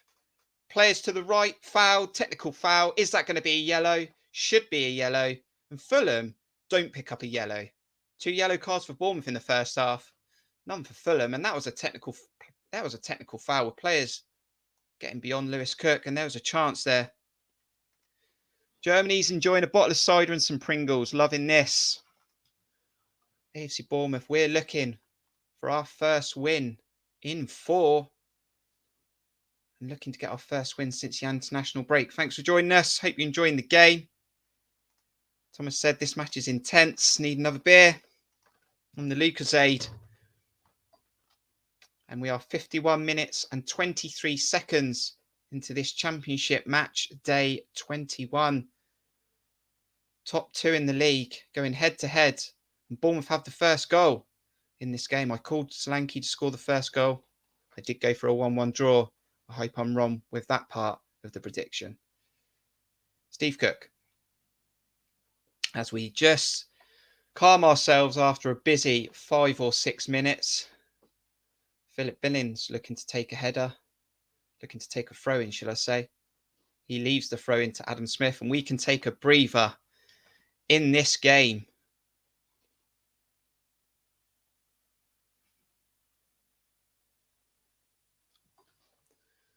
Those AFC Bournemouth fans behind the Fulham goal, in front of the Bournemouth scoring goal, and we are getting on the ball. Christie, switch, Anthony with space. He's looking to take on Brian. Stacey again with the overlap inside. Poor pass by Anthony. And that's a chance. Stacey's underlapping at the moment instead of overlapping. But this game is far from over. But we have given ourselves a real chance to get all 3 points tonight. A long way to go. Stephen's saying that as well in the chat. A long way to go in this game. Fulham down the right with Adoy. Back to Harry Wilson, kept him quiet. He's crossed it, overcrossed it. Mitrovic is offside. Frustrations building into Fulham, and this is a good thing. And we are running the clock down. I know it's 53 minutes gone, but we are taking our time. We don't want to take the pace out of the game completely. We might need more than 1 goal. But stay with us in this game.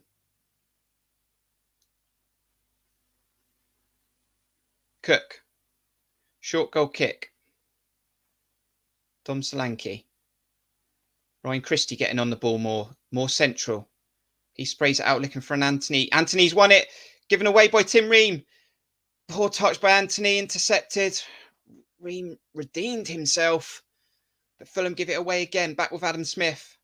Space is appearing in this football match right now. Adam Smith's tracking the ball. Solanke's left. Not in the box. He's taken it in the box, though. Challenged by Adoy. Kept in by Adoy. Cleared by Adoy, but closed down by Adam Smith. And it's going to be a Fulham goal kick. And the team are doing very well at the moment.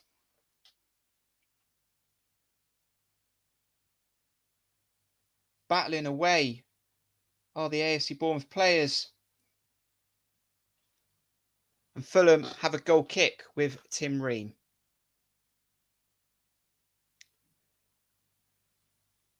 Still with Fulham. Centre of the park. Space now. Over to Fulham's right. Down Adam Smith's left side. Harry Wilson. Adam Smith will know about Harry Wilson. They would have trained together. Shot by Wilson. Just wide. Travers dived. Don't think it was close. We're going to see a replay. But Adam Smith let Harry Wilson cut in 20, 25 yards out. Yeah, it wasn't that close. Travers made a dive just in case. Wouldn't have got there. But it was always curling away. It was going away from goal rather than coming inside.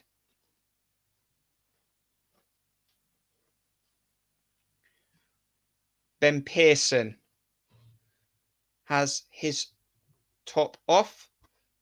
He's got his Bournemouth shirt on, and he has come on for Marcondes. I thought Emiliano Marcondes done well tonight, worked hard, got himself into pockets, maybe gave the ball away unnecessarily at times, but those type of players will give the ball away because they're in areas where they're trying to hurt teams, and those passes are not always going to come off. Steve Cook had a brilliant first half, though. This time, he's just given the ball away in his own box.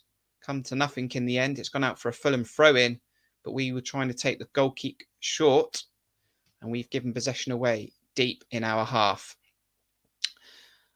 Just try and sort out that formation in a moment. So Ben Pearson has just come on for Marcondes. Jaden Anthony may have just switched over. So we may have reverted to that 4-1-3-1.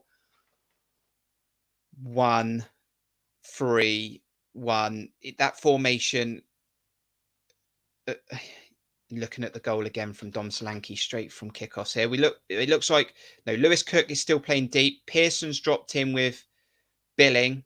I think Anthony's gone out left, Christie's gone right, and Dom Solanke is up top. So we're in a recognised formation now. But Ben Pearson is playing the Lerma role, shall we say. But he'll also give a spike. Trying to get his first touch of the game. Doesn't quite get it under.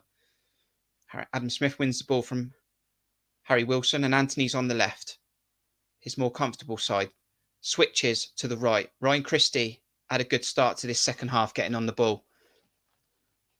Throw in for Jack Stacey in Fulham's half. Down the right. Ben Pearson gets his first touch in this game.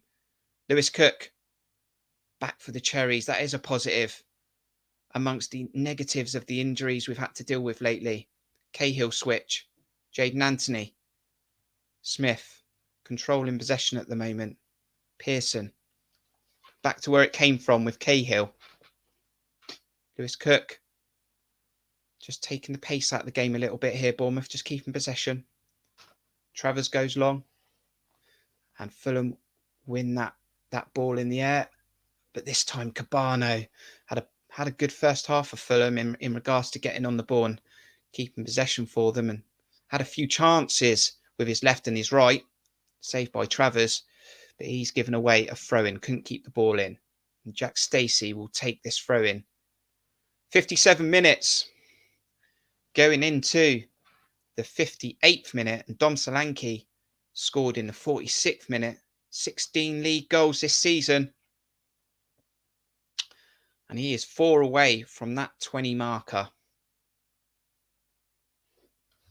And you have to say, this could be a very big 3 points for the Cherries if we can win this game, go top of the league, and have a weekend off. Bournemouth did score straight from kickoff within 10 seconds of the second half.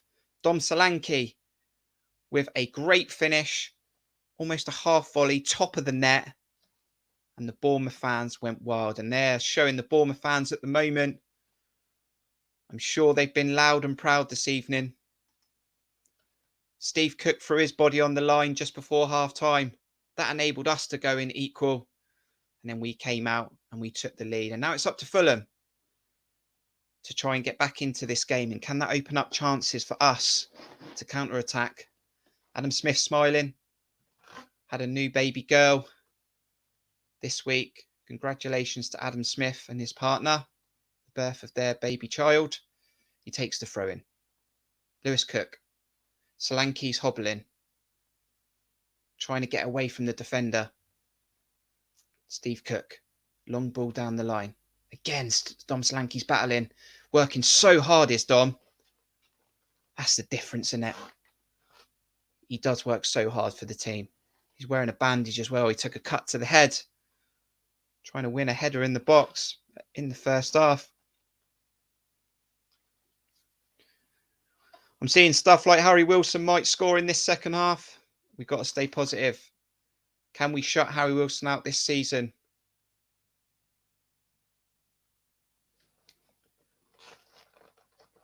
If you can stop Harry Wilson getting in space outside the box or not give away any free kicks, you've pretty much nullified that threat. Harry Wilson's gone down now. It's a free kick to Fulham as Adam Smith clashes with Harry Wilson. That's a third yellow card for AFC Bournemouth in this game. And I don't see what the difference is between that one and an earlier one that Fulham gave away moments ago when we were on the counter-attack. But we've got 3 yellow cards to our name. That's Adam Smith now. Jack Stacey's on a yellow as well. But we'll have to deal with it. I'm not sure there was a lot in there. Harry Wilson tried to run behind Adam Smith. Maybe a bit of a body check. He wouldn't have been through on goal, though. Free kick. Ball in the box. Headed by Mitrovic that time. Over the bar, though. Steve Cook was challenging with Mitrovic. Didn't win the battle. But the header was too strong. And it was over the bar. And that's another chance gone for Fulham.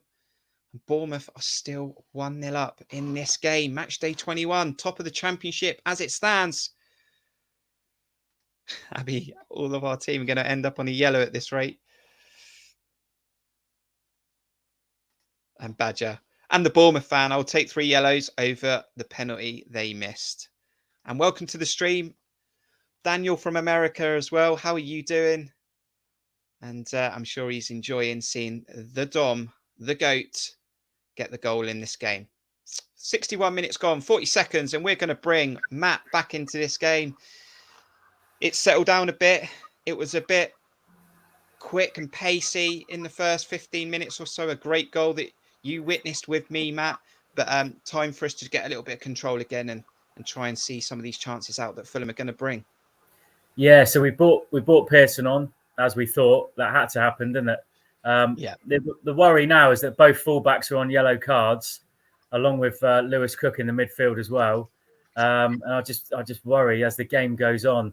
We've got such a good record at Fulham that you sort of think, yeah, there's something about us at Fulham. We always do well there, and we seem to get joy and get some good results. But can we just hang on here for another half an hour with our backs to the wall? No, I think we're going to have to not get too deep, keep imposing ourselves on the game, keep our midfield creativity, keep it engaged now with Ben Pearson. He needs to feed those in front of him and make sure that Christian and Anthony are working those flanks, working our tracking back, but also making themselves available, providing some width and getting us up the field as much as possible, because we don't want to sit too deep and invite too much pressure on.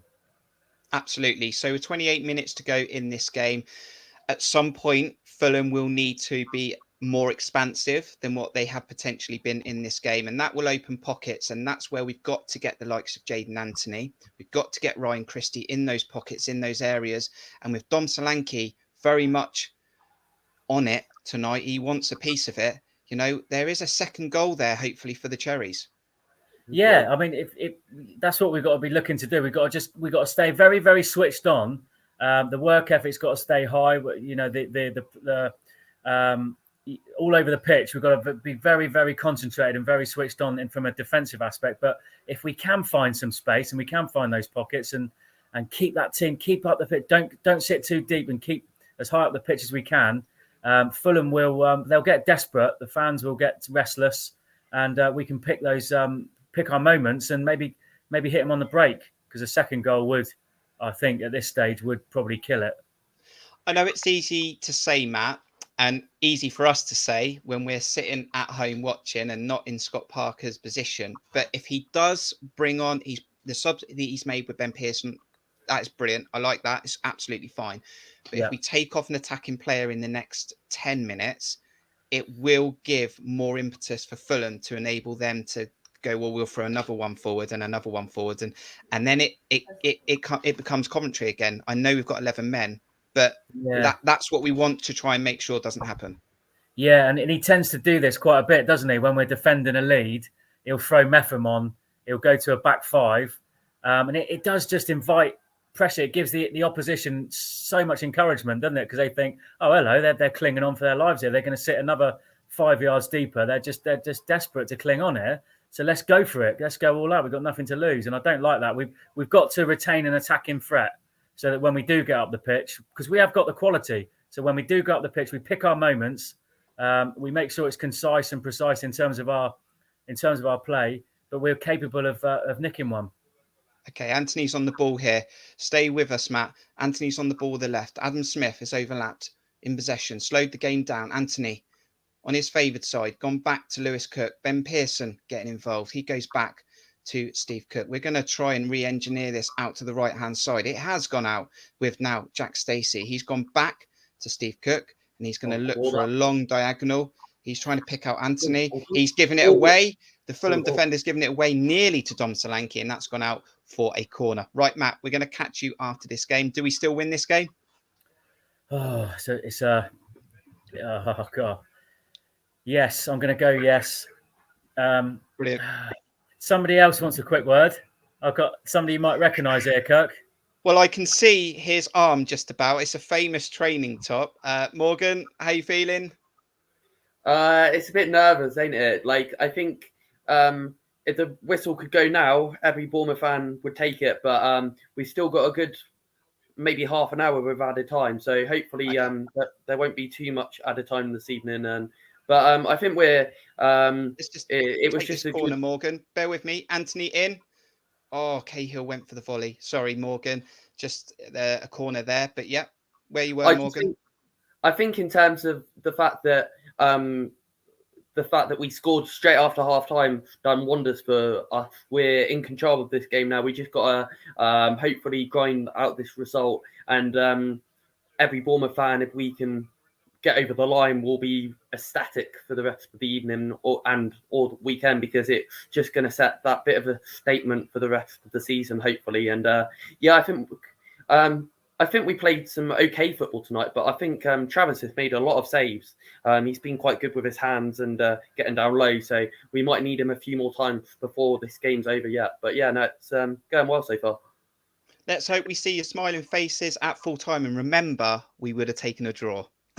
We'll see you guys in a bit. Not now. Not now. See you in a bit.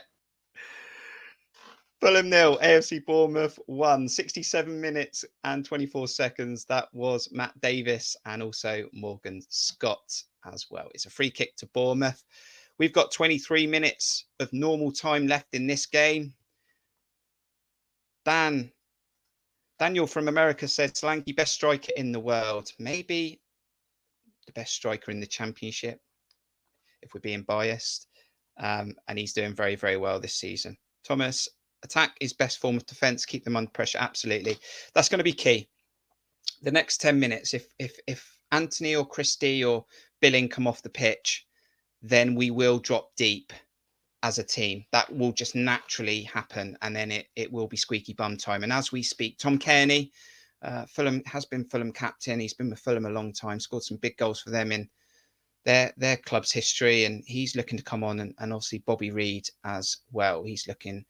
They look like they're coming on the pitch with 22 minutes left in this game. Stephen, Ballon d'Or. Who even knows if that's a fair competition anymore? The Ballon d'Or normally goes to 2 players, doesn't it?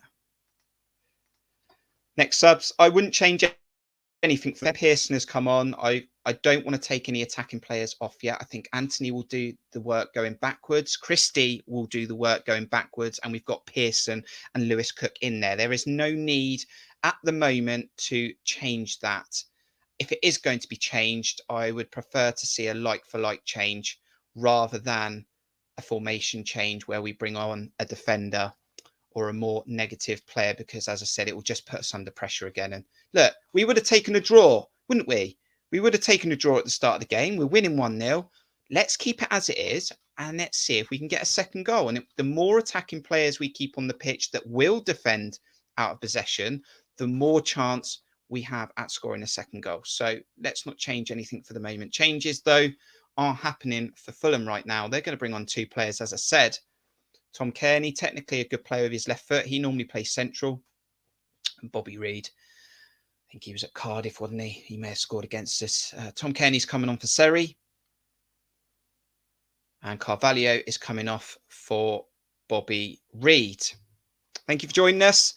If you're new to the channel, please hit subscribe. We're trying to get to 800 subscribers. It'll be an early Christmas present for the channel. We'll really appreciate it. Also, hit the like button. Can we get to 50 likes? Maybe someone can tell me how many likes we've got right now after 70 minutes or 20 minutes to go. Fulham have the ball. Tim Ream, just inside their own half. Billings playing a lot higher up now with Solanke. Tim Ream to the left to Brian. Deep ball down the line. Ben Pearson on the pitch wins it. Flick on by Christie. Seconds by Christie. Thirds by Christie. Still Christie. Loses it. In the 4th attempt. Fulham on the attack. Down the right. Harry Wilson looking to cut in. Jaden Anthony wins it. Jaden Anthony in possession. Jaden Anthony still in possession. Takes on Harry Wilson. Not a lot going forward though. Lewis Cook gets the ball. It's back with Adam Smith. We don't like him playing left back, but he's done well tonight. He can do a job. But we don't want to see it too often. We know what happens when we play 3 at the back and when we play right-footed, left-footed, right-footed left backs. Over time, it doesn't turn out. 29 subscribers. Please hit the like button if you haven't already. Can we get to 50 likes this evening? Appreciate everyone who's hit the like. And appreciate everyone who has subscribed to the channel. More content coming your way next week. Maybe new live streams. Definitely a preview for Blackburn. And if Boris lets me go to a football match, I'll be at Dean Court next week to watch Bournemouth versus Blackburn. Tim Ream. Out to the left. Fulham getting on the ball. They might have a lot of the football in the next 20 minutes.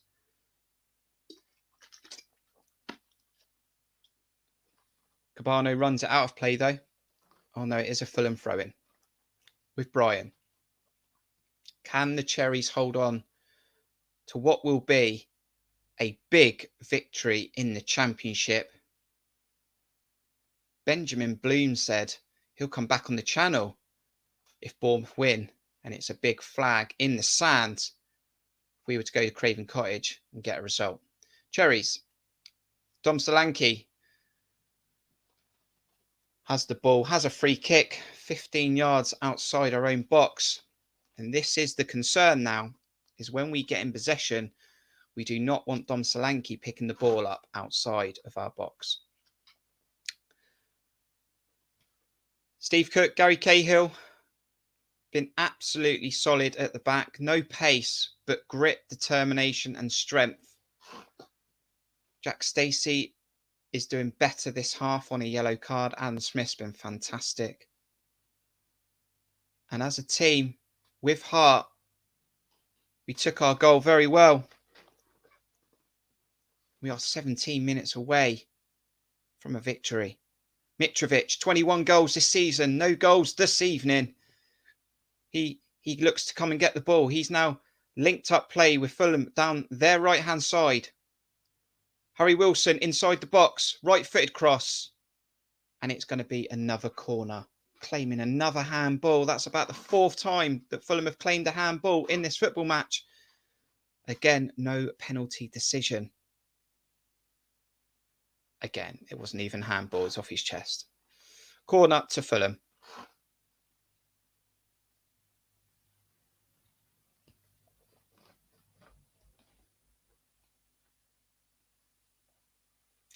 In the box. Travers collects it this time. And he says, take your time, boys. No rush with Bournemouth winning this game 1-0. Jack Stacey down the right. Ryan Christie also playing from the right now. And it's a Bournemouth throw-in. Those Bournemouth fans, I'm sure, are singing loud and singing proud. Scott Parker, will he have the final laugh and the final say in this game? Fulham in possession at the back. We're happy for them to have the ball there. Tim Ream, captain in Fulham this evening, plays it to Brian. Back out to the right for Fulham. Down the line. And Steve Cook, again, defending well. Man of the match is not going to be an easy task this evening. There's a few names that can go in the man of the match tonight, I tell you that. Some absolute warrior performances. And Friday night in London, will those Cherries fans be singing on the way home? And we can sit back and watch the rest of the Championship play out over the weekend. 75 minutes and 30 seconds on the clock. Fulham in possession. They might have a lot of the ball. Won by Billing though. Oh, nearly won it, but the Fulham defender kept hold of it. They restart the play. They go back to the goalkeeper. Back in possession of Fulham. Billing is on the halfway line with Dom Solanke. Christie's right. Anthony's left. Lewis Cook and Pearson are in the centre. Mitrovic has it. Plays it out to Harry Wilson. Mitrovic is making a run into the box. Harry Wilson is right. Slides it in. And another big challenge by Steve Cook. He is getting the team going. It's going to be a corner to Fulham. They've had more corners this evening. And Steve Cook is getting the Cherries going. Can we see out this game?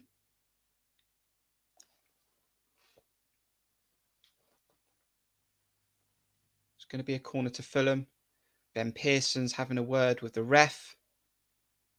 Mitrovic is frustrated.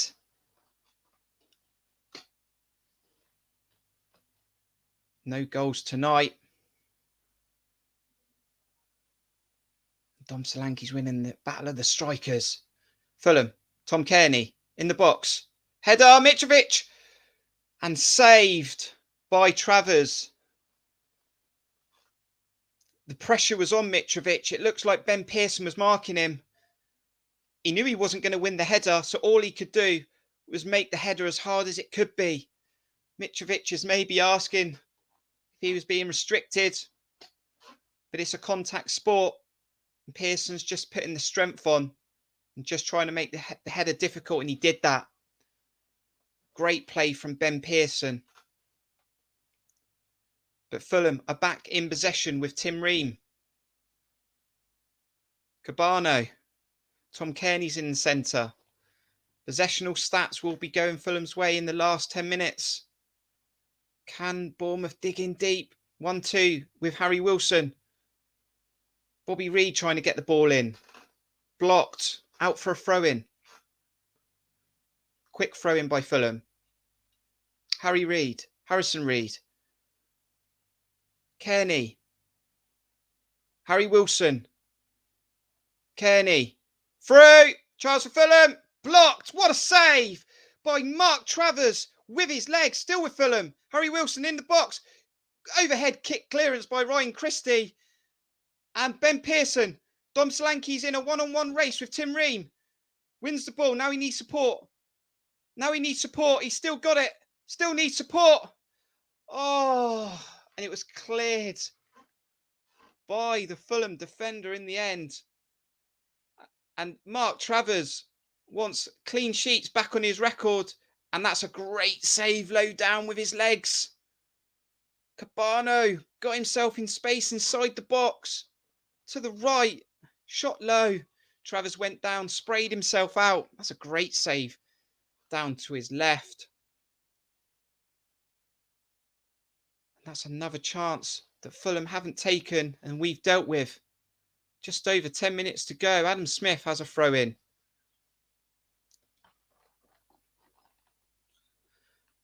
all the way back to Mark Travers. Goes long, looking for Christie. Brian wins the header. Ben Pearson's pressing Kearney. Wins the ball from Kearney. It's a Fulham throw-in. And we've got 10 minutes to hang on here. Can the Cherries get back to winning ways in London? At Craven Cottage. 3 victories on the road at Craven Cottage it could be. But Fulham will bring everything that they've got. And we've got to dig in deep. 10 minutes to go. Harry Wilson, 1-2 with Bobby Reid. To Brian. Cut inside Christie. That's a technical foul by Christie. That'll be a 4th yellow card in this game. I'm sure of that. Didn't give a technical yellow to Fulham earlier in the game. But if you're in red and black, you're getting a yellow shirt tonight. And Christie is our 4th yellow card of this game. We will get your man the match at the end of the game. If you are watching on TV as well as watching us on this YouTube channel. Can't take this stress. It's so intense. Stephen's loving it. We'll take a draw. 10 minutes to go. We would have taken a draw at the start of the game. Fulham, free kick. Harry Wilson in the box. Save Travers, and it's wide with a rebound with the goal at Cabano's mercy, and he scuffed it wide. Mitrovic can't believe it. Travers is having a game of his life again. He's back to being Superman in goal. And Cabano took his eye off the ball. Should have scored. Hit the side netting. That's a let off. Marco Silva puts his hands to his head. It's not going to be your night. Maybe it's not going to be your night. And tonight, maybe it's going to go the Cherries' way. Didn't give away a penalty, scored a great goal, and Fulham are missing open goals.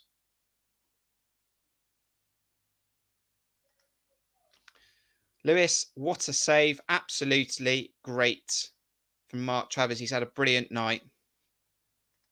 So good by Travers. Thomas, we have a few of them tonight. Man the match. There could be multiple. Steve Cook clearance. Travers in goal. Dom Solanke's goal. Well, we'll try and get to that after the game. Ball in the box and cleared by Steve Cook. Fulham on the attack again. Harry Wilson from the right. Cuts it onto his left. Of course he does. It's all he ever does. Fulham. 8 minutes to go. Brian boxed it. The Bobby Reid couldn't get onto it. Harry Wilson tried to get it back in, but he couldn't. And Fulham have a throw in. Back with Fulham now. Reid. Kearney. Going back to Reid.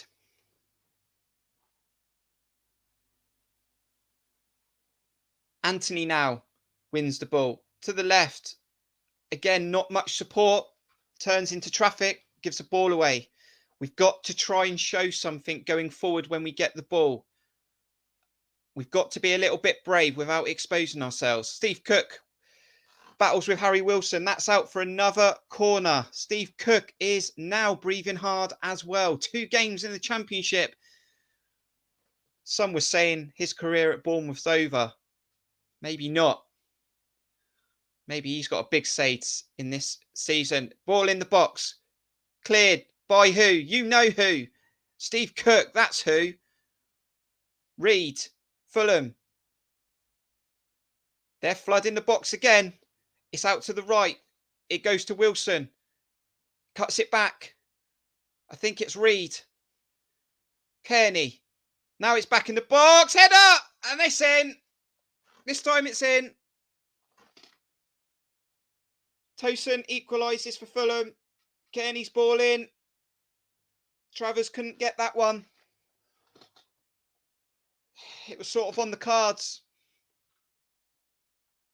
We were dropping deeper and deeper. They were loading players in the box. We have a straight dead line of about 9 players before that cross went in. Christie was marking Tosin.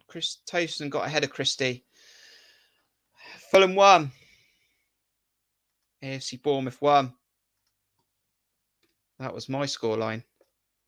Oh, we got to hang on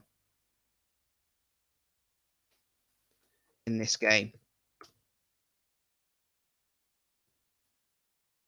Remember, this was a good point. Start.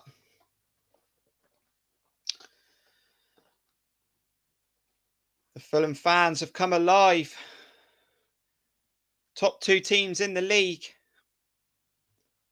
are drawing. And with 5 minutes or so to go, points could be shared. 84 minutes and 45 seconds. Tim Ream looking to go long. Billing intercepts. Lewis Cook heads. Dom Solanke's chasing Ream down. He heads it back to the goalkeeper. Is there one more big chance in this game?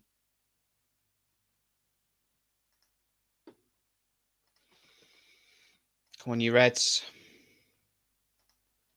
We called it. Too deep.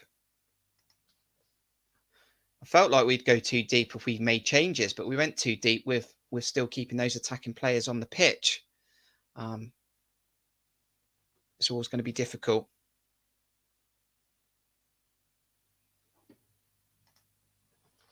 That's right. Can't just sit back and absorb pressure constantly, says Badger and the Bournemouth fan. But Steve is staying positive. Still believe we can maybe pull a winner out of the hat.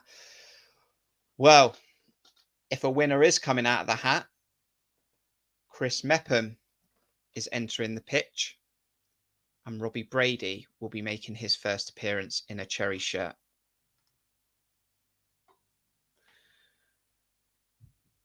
Lewis Cook battling, gives the ball away. Out of position at the moment, Lewis Cook. Fulham in possession. Jaden Anthony. Press. Does Anthony. With the back. 2 centre-backs of Fulham at the moment. Tim Ream gives it to Brian. Bournemouth are getting tired. Kearney has got on the ball since he's come into the game. Cabano had success in the first half. Is a cross. Dealt with Billing. Can he win it? He has won it, and we're on the counter. Anthony. Here we go. On the counter, Ben Pearson. Space to run into. Poor touch. Still got it, though.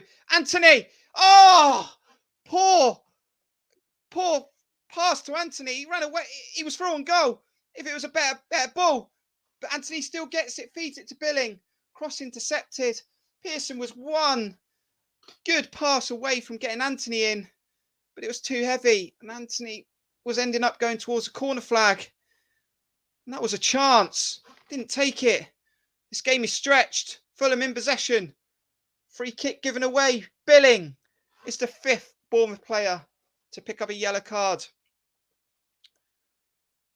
And this is going to be a nail bite in 5 or 6 minutes with injury time on its way.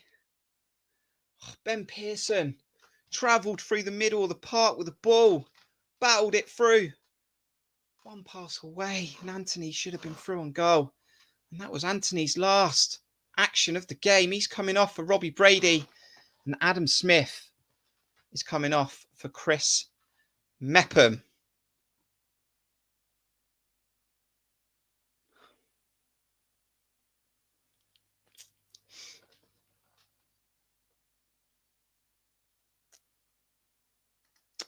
Abby says, I'll take a 1-1 draw to be fair all day long.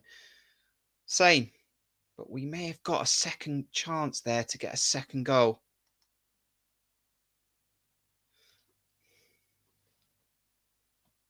Steve was hopeful that there was a second potentially in it, and that could have been it. We'll never know now, but maybe there's one more. Tim Ream for Fulham had a lot of the ball at the back tonight, Tim Ream. He's giving it to Brian. Christie's battling well. Back to Ream again. How many times have I said his name this evening? Reed. Will this be a good point for both teams? Who wants it more? That is the question in the next 5 minutes. Does a team want it more?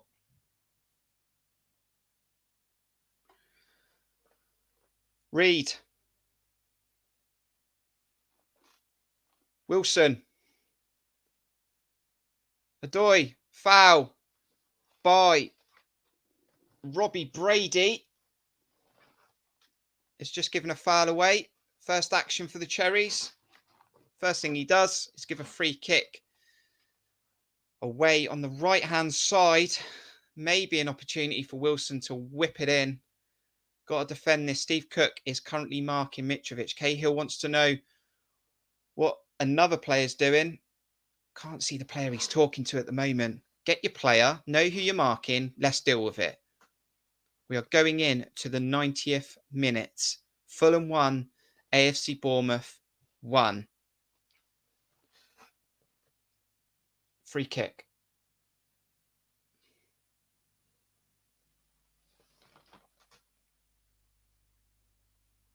Squared. Reed outside the box.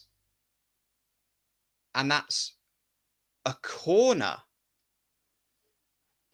Must have got something off of Ben Pearson there.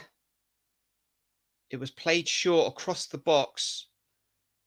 Maybe for Kearney. It was too far in front of him. Reed came onto it. Ben Pearson closed it down. Got hurt whilst doing it. Back on his feet now, though. Don't want any treatment because otherwise he'll have to go off. It's a corner to Fulham. We're in injury time and 4 of that. Referee's having a word with Mitrovic and Robbie Brady in the box at the moment. Can we defend this out? Can we take a point at Craven Cottage? Good point before the game started. Still a good point at full time. Ball in the box from Wilson. Headed by Steve Cook. Reed volley. Headed by potentially Christie. Brian wins it down the left. Runs it out of play. And that's a foul on Philip Billing anyway.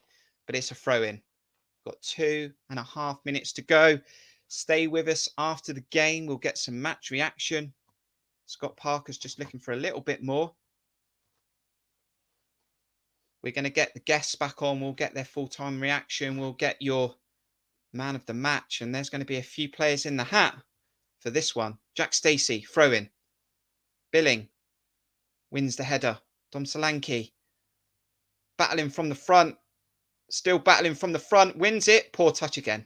Runs through to the goalkeeper. That was a chance. He's getting tired though, Dom. Took a knock in the first half. Scored a great goal in the second. But we are running on empty. 2 minutes to go. 92 minutes played. Fulham 1. Bournemouth 1. Fulham. Kearney on the ball. Wilson. Cross again from the right. Steve Cook diving. Headed clearance. Brian. Mitrovic. Blocked by Billing. Blocked by Billing. Christie.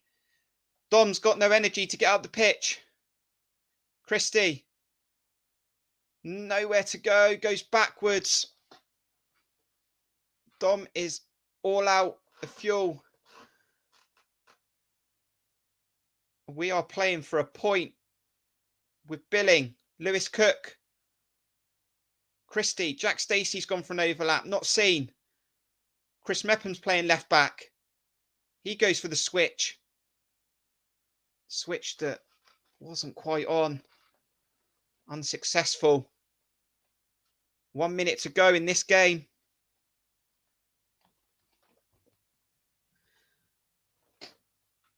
Cabano's holding his hamstring. Fulham are in possession. Harry Wilson's on the right. Adoy plays it back to Reed. They are taking the play out to the left. And Robbie Brady wins the header, but doesn't head it out. Still in possession. This could be the last chance of the game. Tom Kearney tries to get Harry Wilson. And that's a throw into AFC Bournemouth. Harry Wilson wants a free kick, but he ain't getting it.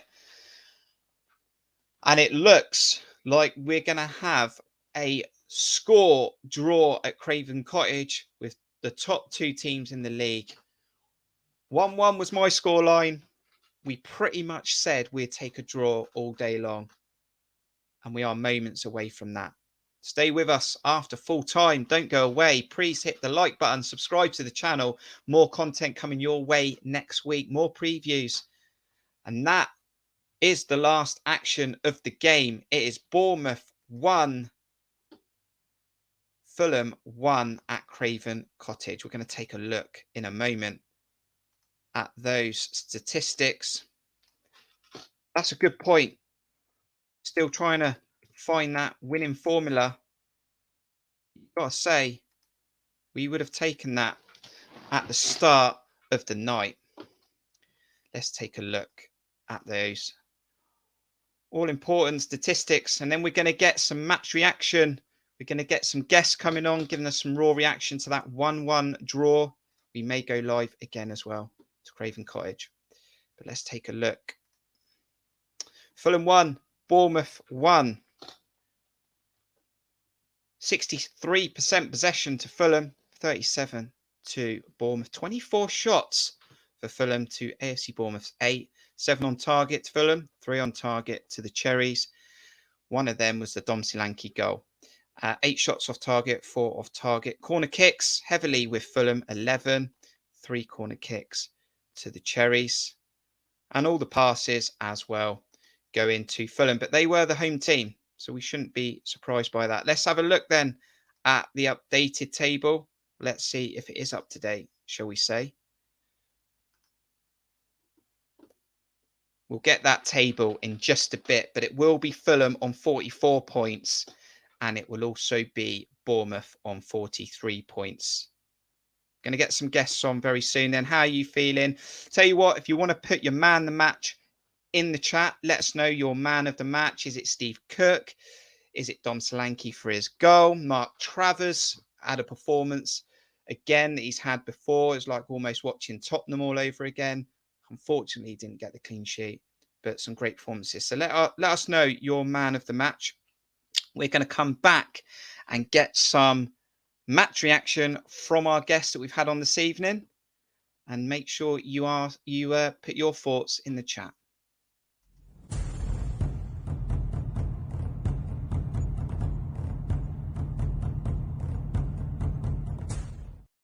Gracious Parker. Oh my word! I'll bring Gosh, myself back what in a as well, game. shall I? Here we go. How are we doing? How are we doing, Keith? And how are we doing, Matt? I'm going to put the scoreline back on the screen in just a moment. But the full-time whistle has gone, Keith. Scott Parker, he's just walking the side off at the moment. And it's Fulham 1, Bournemouth 1. And we said we'll take that at the start of the night. Yeah. Yeah. Cookie. Oh my word.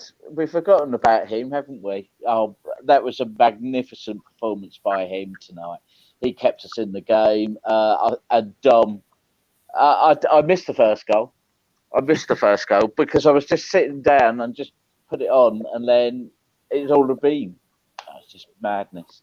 But that was a great game, and showed real spirit in the second half. And I thought we were unlucky tonight, but it wasn't to be. But it's a good point, really good point. Matt, we would have taken a point at the end of at the start of the night, should we say? But we spoke during the game. You were there when the goal went in from Dom Solanke, and then your mentality changes. Then you're like, actually, I'll take 3. But we did drop deep. I thought keeping attacking players on the pitch would not make that happen so easily, but it did happen. We did drop deep, and it was almost coming. Although Mark Travers did everything he could to keep that scoreline at 1-0. Yeah, I mean, you can't deny that Fulham deserved a point. They clearly did. I mean, you've only got to look at those stats that you pulled up, Kirk. I mean, it says it all, really, doesn't it? But having said that, I agree with Keith. We stayed resolute. We stayed organised. We worked our absolute socks off to try and stop them. Yeah. But ultimately, it's a mentality, isn't it? When you're 1-0 and you're hanging on, you're going to drop deep. You're going to get deeper and deeper as the game goes on. And it's the hope that kills you, isn't it? Because you all think, players, fans think it, and players do as well. They think, can we actually hold on here? Can we do this? I think we can, but you panic a little bit. You go a bit deeper, and a bit time ticks on. And having been a player myself, not to any great standard, but I've been in those situations where you're clinging on, and it's so sapping that you think, how long have we got left now? Got to be 2 minutes left, and then the ref says no, there's 8 left, and you're like, oh god, I can't. we can't do this, can we? So it's a mentality thing. I thought we hung in there. We really hung in there. Pearson coming on, shored things up. And we had our moments on the break a little bit, which we needed. We didn't want to get too. We wanted to have carry an attacking threat still, which I felt we did. But they've just got so much quality. And then when I left you last, Kirk, they bring on Tom Kearney and Deco David Reed. And you think, oh God, who else have they got in their armoury? I mean, they've got such a squad, haven't they? So it was always going to be a big ask to hang on and keep a clean sheet. But Cookie, fantastic. Steve Cook, Lewis Cook. Mark Travers with the saves he made, he's another one that's really proven me wrong this season. I don't mind. I hold my hand up. He needed to go out on loan after the West Brom game. Fantastic. So there's lots of positives to take from this. We can take the point. We were taking it before the game, and I'm happy with it now. On with everything that's unfolded over the 90 minutes, I'm happy with that point. We move on from it. Hopefully, we take a lot of confidence, a lot of positives, because we are together as a team, and we work our absolute socks off. And we show commitment, and we show effort, we show resolve. We've got it all there in abundance, and we've got character. So, pleasing on the whole. We'll come to Morgan in a bit. I can see himself in the screen slightly, but let's get Aaron back in on the stream as well. I'll come to you in a minute, Aaron, but let's just go to the chat. Let's see how the Bournemouth fans are feeling after that. Fulham 1, AFC Bournemouth 1. AFC Bournemouth Germany says take the draw. Stephen says good point. And then Germany says now only need West Bromwich Albion and QPR to lose. Sammy says we'll take that. Was a good game. Badger and the Bournemouth fan in America. It's about 3 o'clock now, and it'll be glad to get the point, but disappointing finish. Kevin's gone for Travers as a man and a match performance. Steve Cook are probably in there as well. Travers and Steve Cook for performances. Mark Cole, good point. Could have won it. Could have lost it. Great point on the road. Phoenix, hey all, how you doing? Good result. Thanks for joining us. Hit the like button. Really appreciate that. Phoenix has also said Steve Cook was brilliant. That double block was incredible. Thrown his body on the line for the cause. You love to see it. And Ben Pearson was good too when he came on. Aaron, you said all along, good point. If we get a point with the injuries that we have, and now maybe we can go into the Blackburn game and try and get ourselves back to winning ways. Yeah, I take the point all day long. I think, if they'd have scored in the 94th minute or something, it would be sickening. But they scored with enough time to go to make me think we were going to lose that. So it's disappointing. I did think, the clock ticks to 80, then 83. You think you're going to hold on and maybe it's our day. And then, it would have been 10 points clear of third. And it was such a morale boosting win. So, out of context with all the other games previous to this, it's a brilliant point. I don't think we deserve to win. I think they definitely deserved something from the game, and it was probably a fair result. And lots of positives, as Matt said. The only thing is that you look at it in context now. It's one win out of the last 6 or something, and it's the 4th game in a row we've been leading and haven't won. So, but as I said, Fulham away, it's not the game to really think too much about that at this stage. But we do need to get back to winning ways. Yeah. Martin says more like a victory that than a draw, and it's a great point on the road. Keith, let's go back to that first half, shall we? And we went in 0-0 because of a certain Steve Cook. And Layla says, can't fault Cookie. How he doesn't make it in the starting 11, I have no idea. But we do have a certain Lloyd Kelly, who's also a very good defender, but it ain't a bad option. And is it good, Keith, that Steve Cook's threw his name back in the hat and said, look, if you've forgotten about me, that's a big mistake? I think so. I think tonight it was vintage Cookie as well. It wasn't just good to see him back. He just gave everything for the cause, and we kind of missed that a little bit. But it's got to be up there with one of his best performances. Just his enthusiasm for the game and just trying to keep the clean sheet is just brilliant. And he's certainly given Scotty something to think about, because how do you accommodate them all, and what's the best setup for them is something I think he's got to think about. But no, that was brilliant tonight. Brilliant. Great mentality by Steve Cook. Matt, we've got a bit of a problem now. That Scott Parker threw in a back 3 on Saturday, and that would have probably caused him a bit of a headache, because we apparently did okay for 60 minutes. He's also played Adam Smith left back tonight. I'm not a fan of it, but it sort of worked. Yeah, it did. I mean, I think, I'm not a fan of it either. I hate it. But you can't argue that Smithy, what he offers us is he offers us experience there. And he offers us commitment and effort and drive. And it worked tonight up to a point. I don't like back three for us. Never, I said it on Saturday night. I don't think it's ever suited us really. We're clear. We're a back four team. But it has given Scott Parker a massive headache. It really has, even with the lack of options that he's had in recent weeks. Does he go with?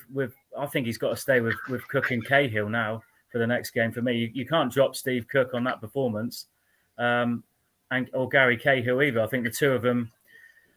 Thinking about who we've got next. Who have we got next? We are at home to Blackburn, aren't we? Blackburn. Yeah. So they offer a threat. They're obviously going well themselves. They, they offer a threat in attack. I think you need to keep things as they are. I don't think he can change it now, can he? Because Yamura is not going to definitely be fit. I think if Kelly could well be back next week, and could he? Yeah, well, he's very close, I think. But let's say he is back next week, then he's got a tough. It's a tough one. It's very, very tough. But I think Kelly going straight back into the team. And it was all. I thought Cook was outstanding, my man of the match tonight. Here's one for you then. What about Kelly at left back then? Because he performed the role well the back end of last season. Interestingly enough, actually, but until Zamura's out, that's an option. But I know what Kirk's going to say now. Kelly wants to be a centre back. He doesn't want to be shoehorned into these different places. I agree. So but you're right, Matt. It's an option now. It's another option for him. That's my issue. Smithy to right back. I think that's my issue though, Matt. Is it's a default option, and it was last year, and it has been before. That when we get an issue at left back, we'll just throw Kelly there. And for me, that we can't do that anymore. I think Lloyd but Matt's Kelly right. Matt, but you say that, but you should put Smith to right back, who's a first choice right back for me, and Zamura's out anyway. He obviously doesn't fancy Davis. So no. It's kind of from Parker's point of view. I understand that, Lloyd, but I'm the manager. I'm picking the team. To be honest, Kirk, Kelly's a better left back than Davis for me in all round, defensively and offensively. So he's the best left back that we've got at the moment. Demura out. So would you not go? I'm not disagreeing. I'm not disagreeing that Lloyd Kelly's not a great left back, and he done very well last year when he came in. I remember he had a good game at Norwich last season. My problem is I think we all know, and Lloyd Kelly knows, that he wants to be a centre back. I think when Parker came in, and there will always be interest with Lloyd Kelly, he made it clear, in my understanding, that he wanted to be a centre back. And I don't think you can keep tinkering with Lloyd Kelly's career, defaulting him back out to left back. I think we need to stick that he's a left back. I think it's caused a problem that Steve Cook's now playing well, Cahill's played well, and I think for my fit, I'm not disagreeing that he can't do a job there, Matt. 100%. My problem is that for Kelly's career, he needs to now cement himself as a centre back and progress. Keith, what's your thoughts on Kelly in left back? I agree with you, Kirky. Keep him at centre back, but there is the option of playing as a wing back. You could play Anthony because he tracks back. He's also quite defensive and play out and just be secure at the back while we can still conceding goals. Not for me, Keith. He's either a striker or a left winger for me, Anthony. He's not a fullback. He's not a wing back.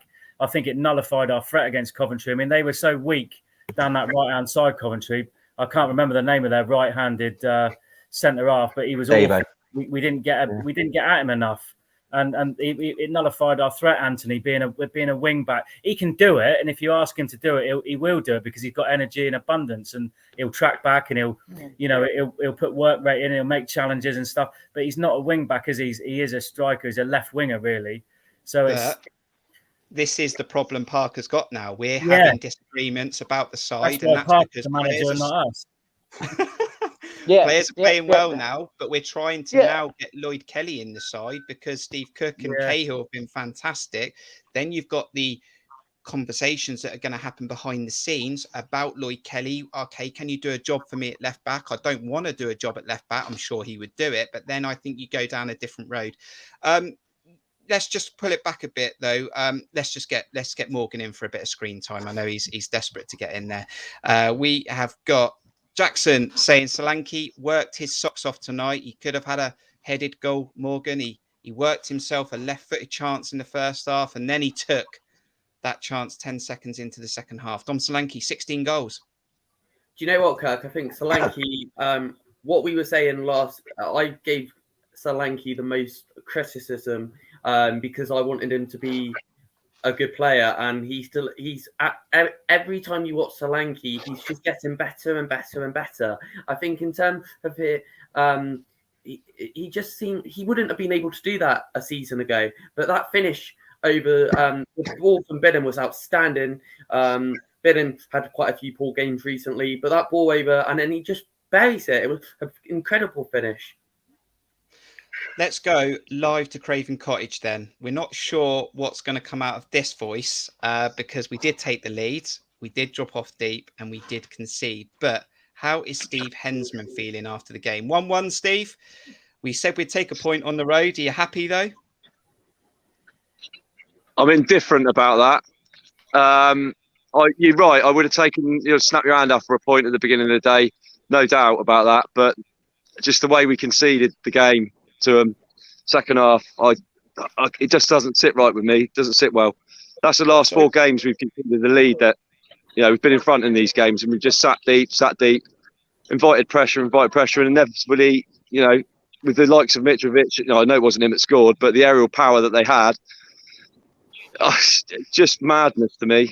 That 20 minutes, how Parker can't see that, beyond me. Steve, you're inside the stadium. We dropped deep with our normal formation. The only change at that point was Ben Pearson, but we still had 4 quite attacking players. So why did we drop deep? Naturally, you drop deep when you change players and you bring negative players on, and then you drop deep naturally. But we still had good attacking players on that pitch. Yeah, but we stopped pressing. We stopped pressing. We just came off them 15 yards, and I don't know why. It was only Dom that was doing a press on his own, really, at times, and that is pointless. Their centre-backs were just knocking the ball around, looking for that angle pass out wide, which they seem to have quite a lot of space. Harry Wilson was getting into space. Can't remember the lad on the other side, but I don't really understand. Yeah, just don't get it. Just don't get why we conceded that sort of 10, 15 yards to them. Great point, though, on the road, I think, when we reflect on it overnight. Yeah. I think Travers, outstanding tonight. Steve Cook, outstanding tonight. I mean, there's a shout for multiple man of the matches. Yeah, Steve Cook all day long for me. Thought he was an absolute warrior today. If it wasn't for him and Travs, that could have been, well, it wouldn't have been a draw, would it? It would have been a loss. So settle an argument for us then, Steve, that we just have him before you came in. How'd you get Lloyd Kelly back in the side?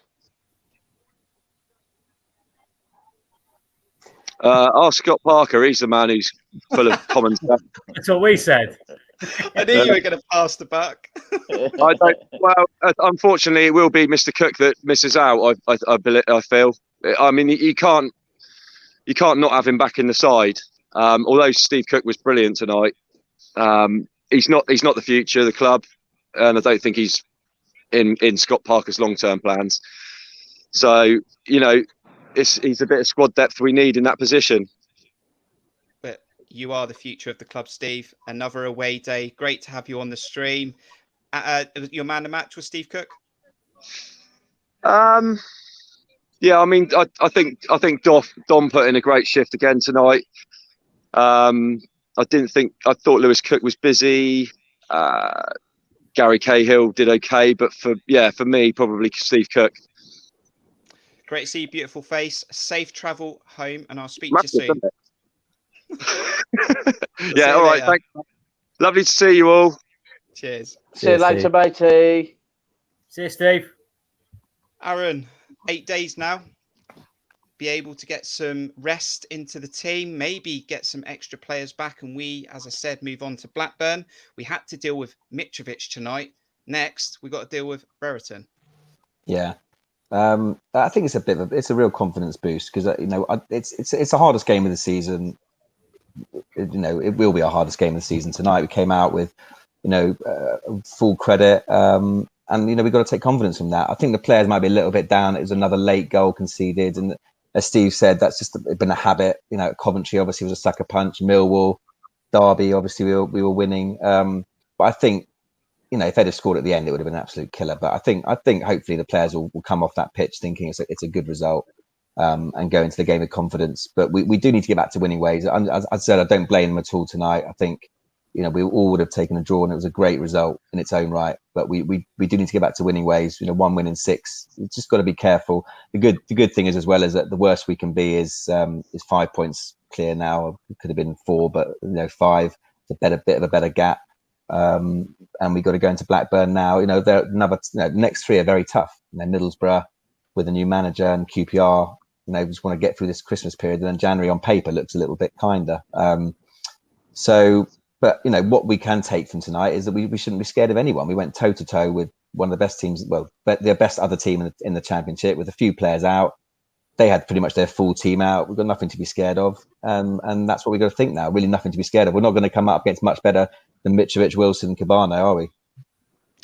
Fulham 44 points, top of the Championship then after 21 games. Bournemouth 43. QPR currently third with 35. West Brom 34. Blackburn 33. And Coventry 33 with games to come though. But Keith, really, we're only about 30 points away from guaranteeing playoffs, and about another 38 from saying that automatics could be on. I mean, we've got 25 games left. I mean, we said at the start we would have taken this back in August and just hit some form in January and just after Christmas, and we could be right in the mix. Oh yeah, we're right in it at the moment. It's all dependent on January. I think is going to be really crucial, and that's traditionally not our strongest month. But I think Scott's got a really resilient team. And as we get people back from injury, I think it opens up more and more options. But this is by far the best team that we've played against this season. They're in the hunt for a reason, and I thought we withstood it really well, considering in a way it was a makeshift defence tonight. They're not our regulars or anything like that. I thought we were brilliant in some points in defending and putting it all on the line. Dom's defensive work, by the way, I thought was excellent. He was all the time clearing his lines and fighting for the team, and that's the difference between him and Mitrovic. Yeah, we got a week off. He's the top man. He's the top man, and that's tonight has said that. Stephen has said, cheers, Kirk and the watch-along crew. Great show, as always. Got my Borough tickets. Well done, Stephen. That's going to be one hell of a trip to Borough in a few weeks. We'll probably have a watch-along for that as well. That's 12:30 on Sky Sports. Right, Morgan, Matt, get a summary from you then. A point at Craven Cottage, nearly 3, but we've got a weekend off and we can look forward. So, give us your overall thoughts of the evening. Go on, mate. I think in terms of the fact that we all would take a point. Yes, it's not 3, but it's a point. This point is very helpful. It's not a lot. If anything, it feels a bit. I kind of feel like it feels like a win. Without Steve Cook, it's just come up on the TV. With he was magnificent. I think without Traps as well, it wouldn't have gone our way tonight. So in terms of that was fantastic. Even though we're not playing the best football at the moment, we're still getting some okay results. Tonight is massive, as I said a second ago. And to be honest with you, I see this season we're so much more together as a squad. We're playing for each other. You can see that they're all together. And I just think that going ahead of Blackburn, I think we're going to have a start to turn it around from this, and it's not a negative tonight. It step in the right direction. So hopefully we can put it right against Blackburn, and then I got that dreaded trip at 3:00 in the morning up to Middlesbrough on the coach. So I'm really hoping, for the sake of me, we can start to get back to winning ways, because it's going to be a long day, and hopefully we can chill on to 3 points against Blackburn next weekend. Hopefully Middlesbrough as well. Can you beat that summary, Matt? No, Blimey, it's not a chance, mate. Not a chance. No, I think overall it's a good point. I mean, just a final point. I'm not trying to win an argument here, but what message would it send next week if he drops Steve Cook after that sort of performance? What message does it send to the rest of the squad? That's all I'm trying to say. You know, I know Lloyd Kelly's the future, and he's a centre half, and that's where he wants to play. But also, he has to show his versatility, doesn't he? And play where Parker wants to play him. And if he is the best left back that we've got for Blackburn home next week, then that's all I'm trying to say. Really. I mean, on paper, how bloody strong does that defence look with Kelly at left back, Cook and Cook Smith? I mean, you know, whilst Zamura's out, that's, you know. Hold that thought. Right, we might do. Don't pin me down if we don't, but we might do a live stream next week. All right, we were thinking about doing it anyway. So if we do a live stream next week, we'll let you know about it. Follow us on Twitter, Cherries Red Army. Also hit the notification bell on YouTube, and we'll let you know. But we might do a live stream, and maybe we'll revisit this because there's very much the camp for Cook to play, but how we get Cook, Kelly. It's sentimental as well, lads, isn't it? Because Steve Cook's been with us on this whole journey. I'm getting emotional tonight and sentimental. And I'm seeing the performance he's put in and the absolute 100% heart and commitment. I just don't want to ruin Kelly's career by always defaulting him out to left back. So and he is a centre back, and he is the future of the football club at centre back. But I'm just thinking, what message does it send if Parker drops Cook next week? You know, it doesn't send the greatest of messages to anyone, really, after that performance. Where does this leave Meps now? Yeah. That was the first Parker's actually put his arm around Steve Cook, though, at the end of the game. And, of course, he's going to do that. But it was the first time that I've seen Parker with Steve Cook have that kind of... He gave him a hug. And it's like, I know that might, for some people, not mean anything. And, like, we don't know what's going to happen in the near future. But I think that kind of maybe after tonight he might think differently and think maybe Steve Cook might have more of a future. We don't know, but I think it's great to see him back in the Bournemouth shirt. But maybe it's not going to be for much longer. We don't know, but I think it's great to have him back. And we've shown what Steve Cook's about.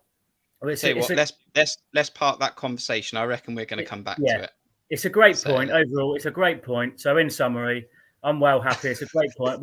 We've seen another side to us tonight. We've really grinded this result against arguably the best team in the best two teams in the division. So let's take the positives from it. Let's go into Blackburn next week. We have been on a sticky run. Let's ride this storm that we've been through, and let's get back to winning ways next week at home to Blackburn. I mean, to put it into context, so on Twitter, there's lots of neutral people saying these two are going to walk the league this season. There's no one can touch them, and we're not looking objectively because we're like always know. Well, we're going to hang on.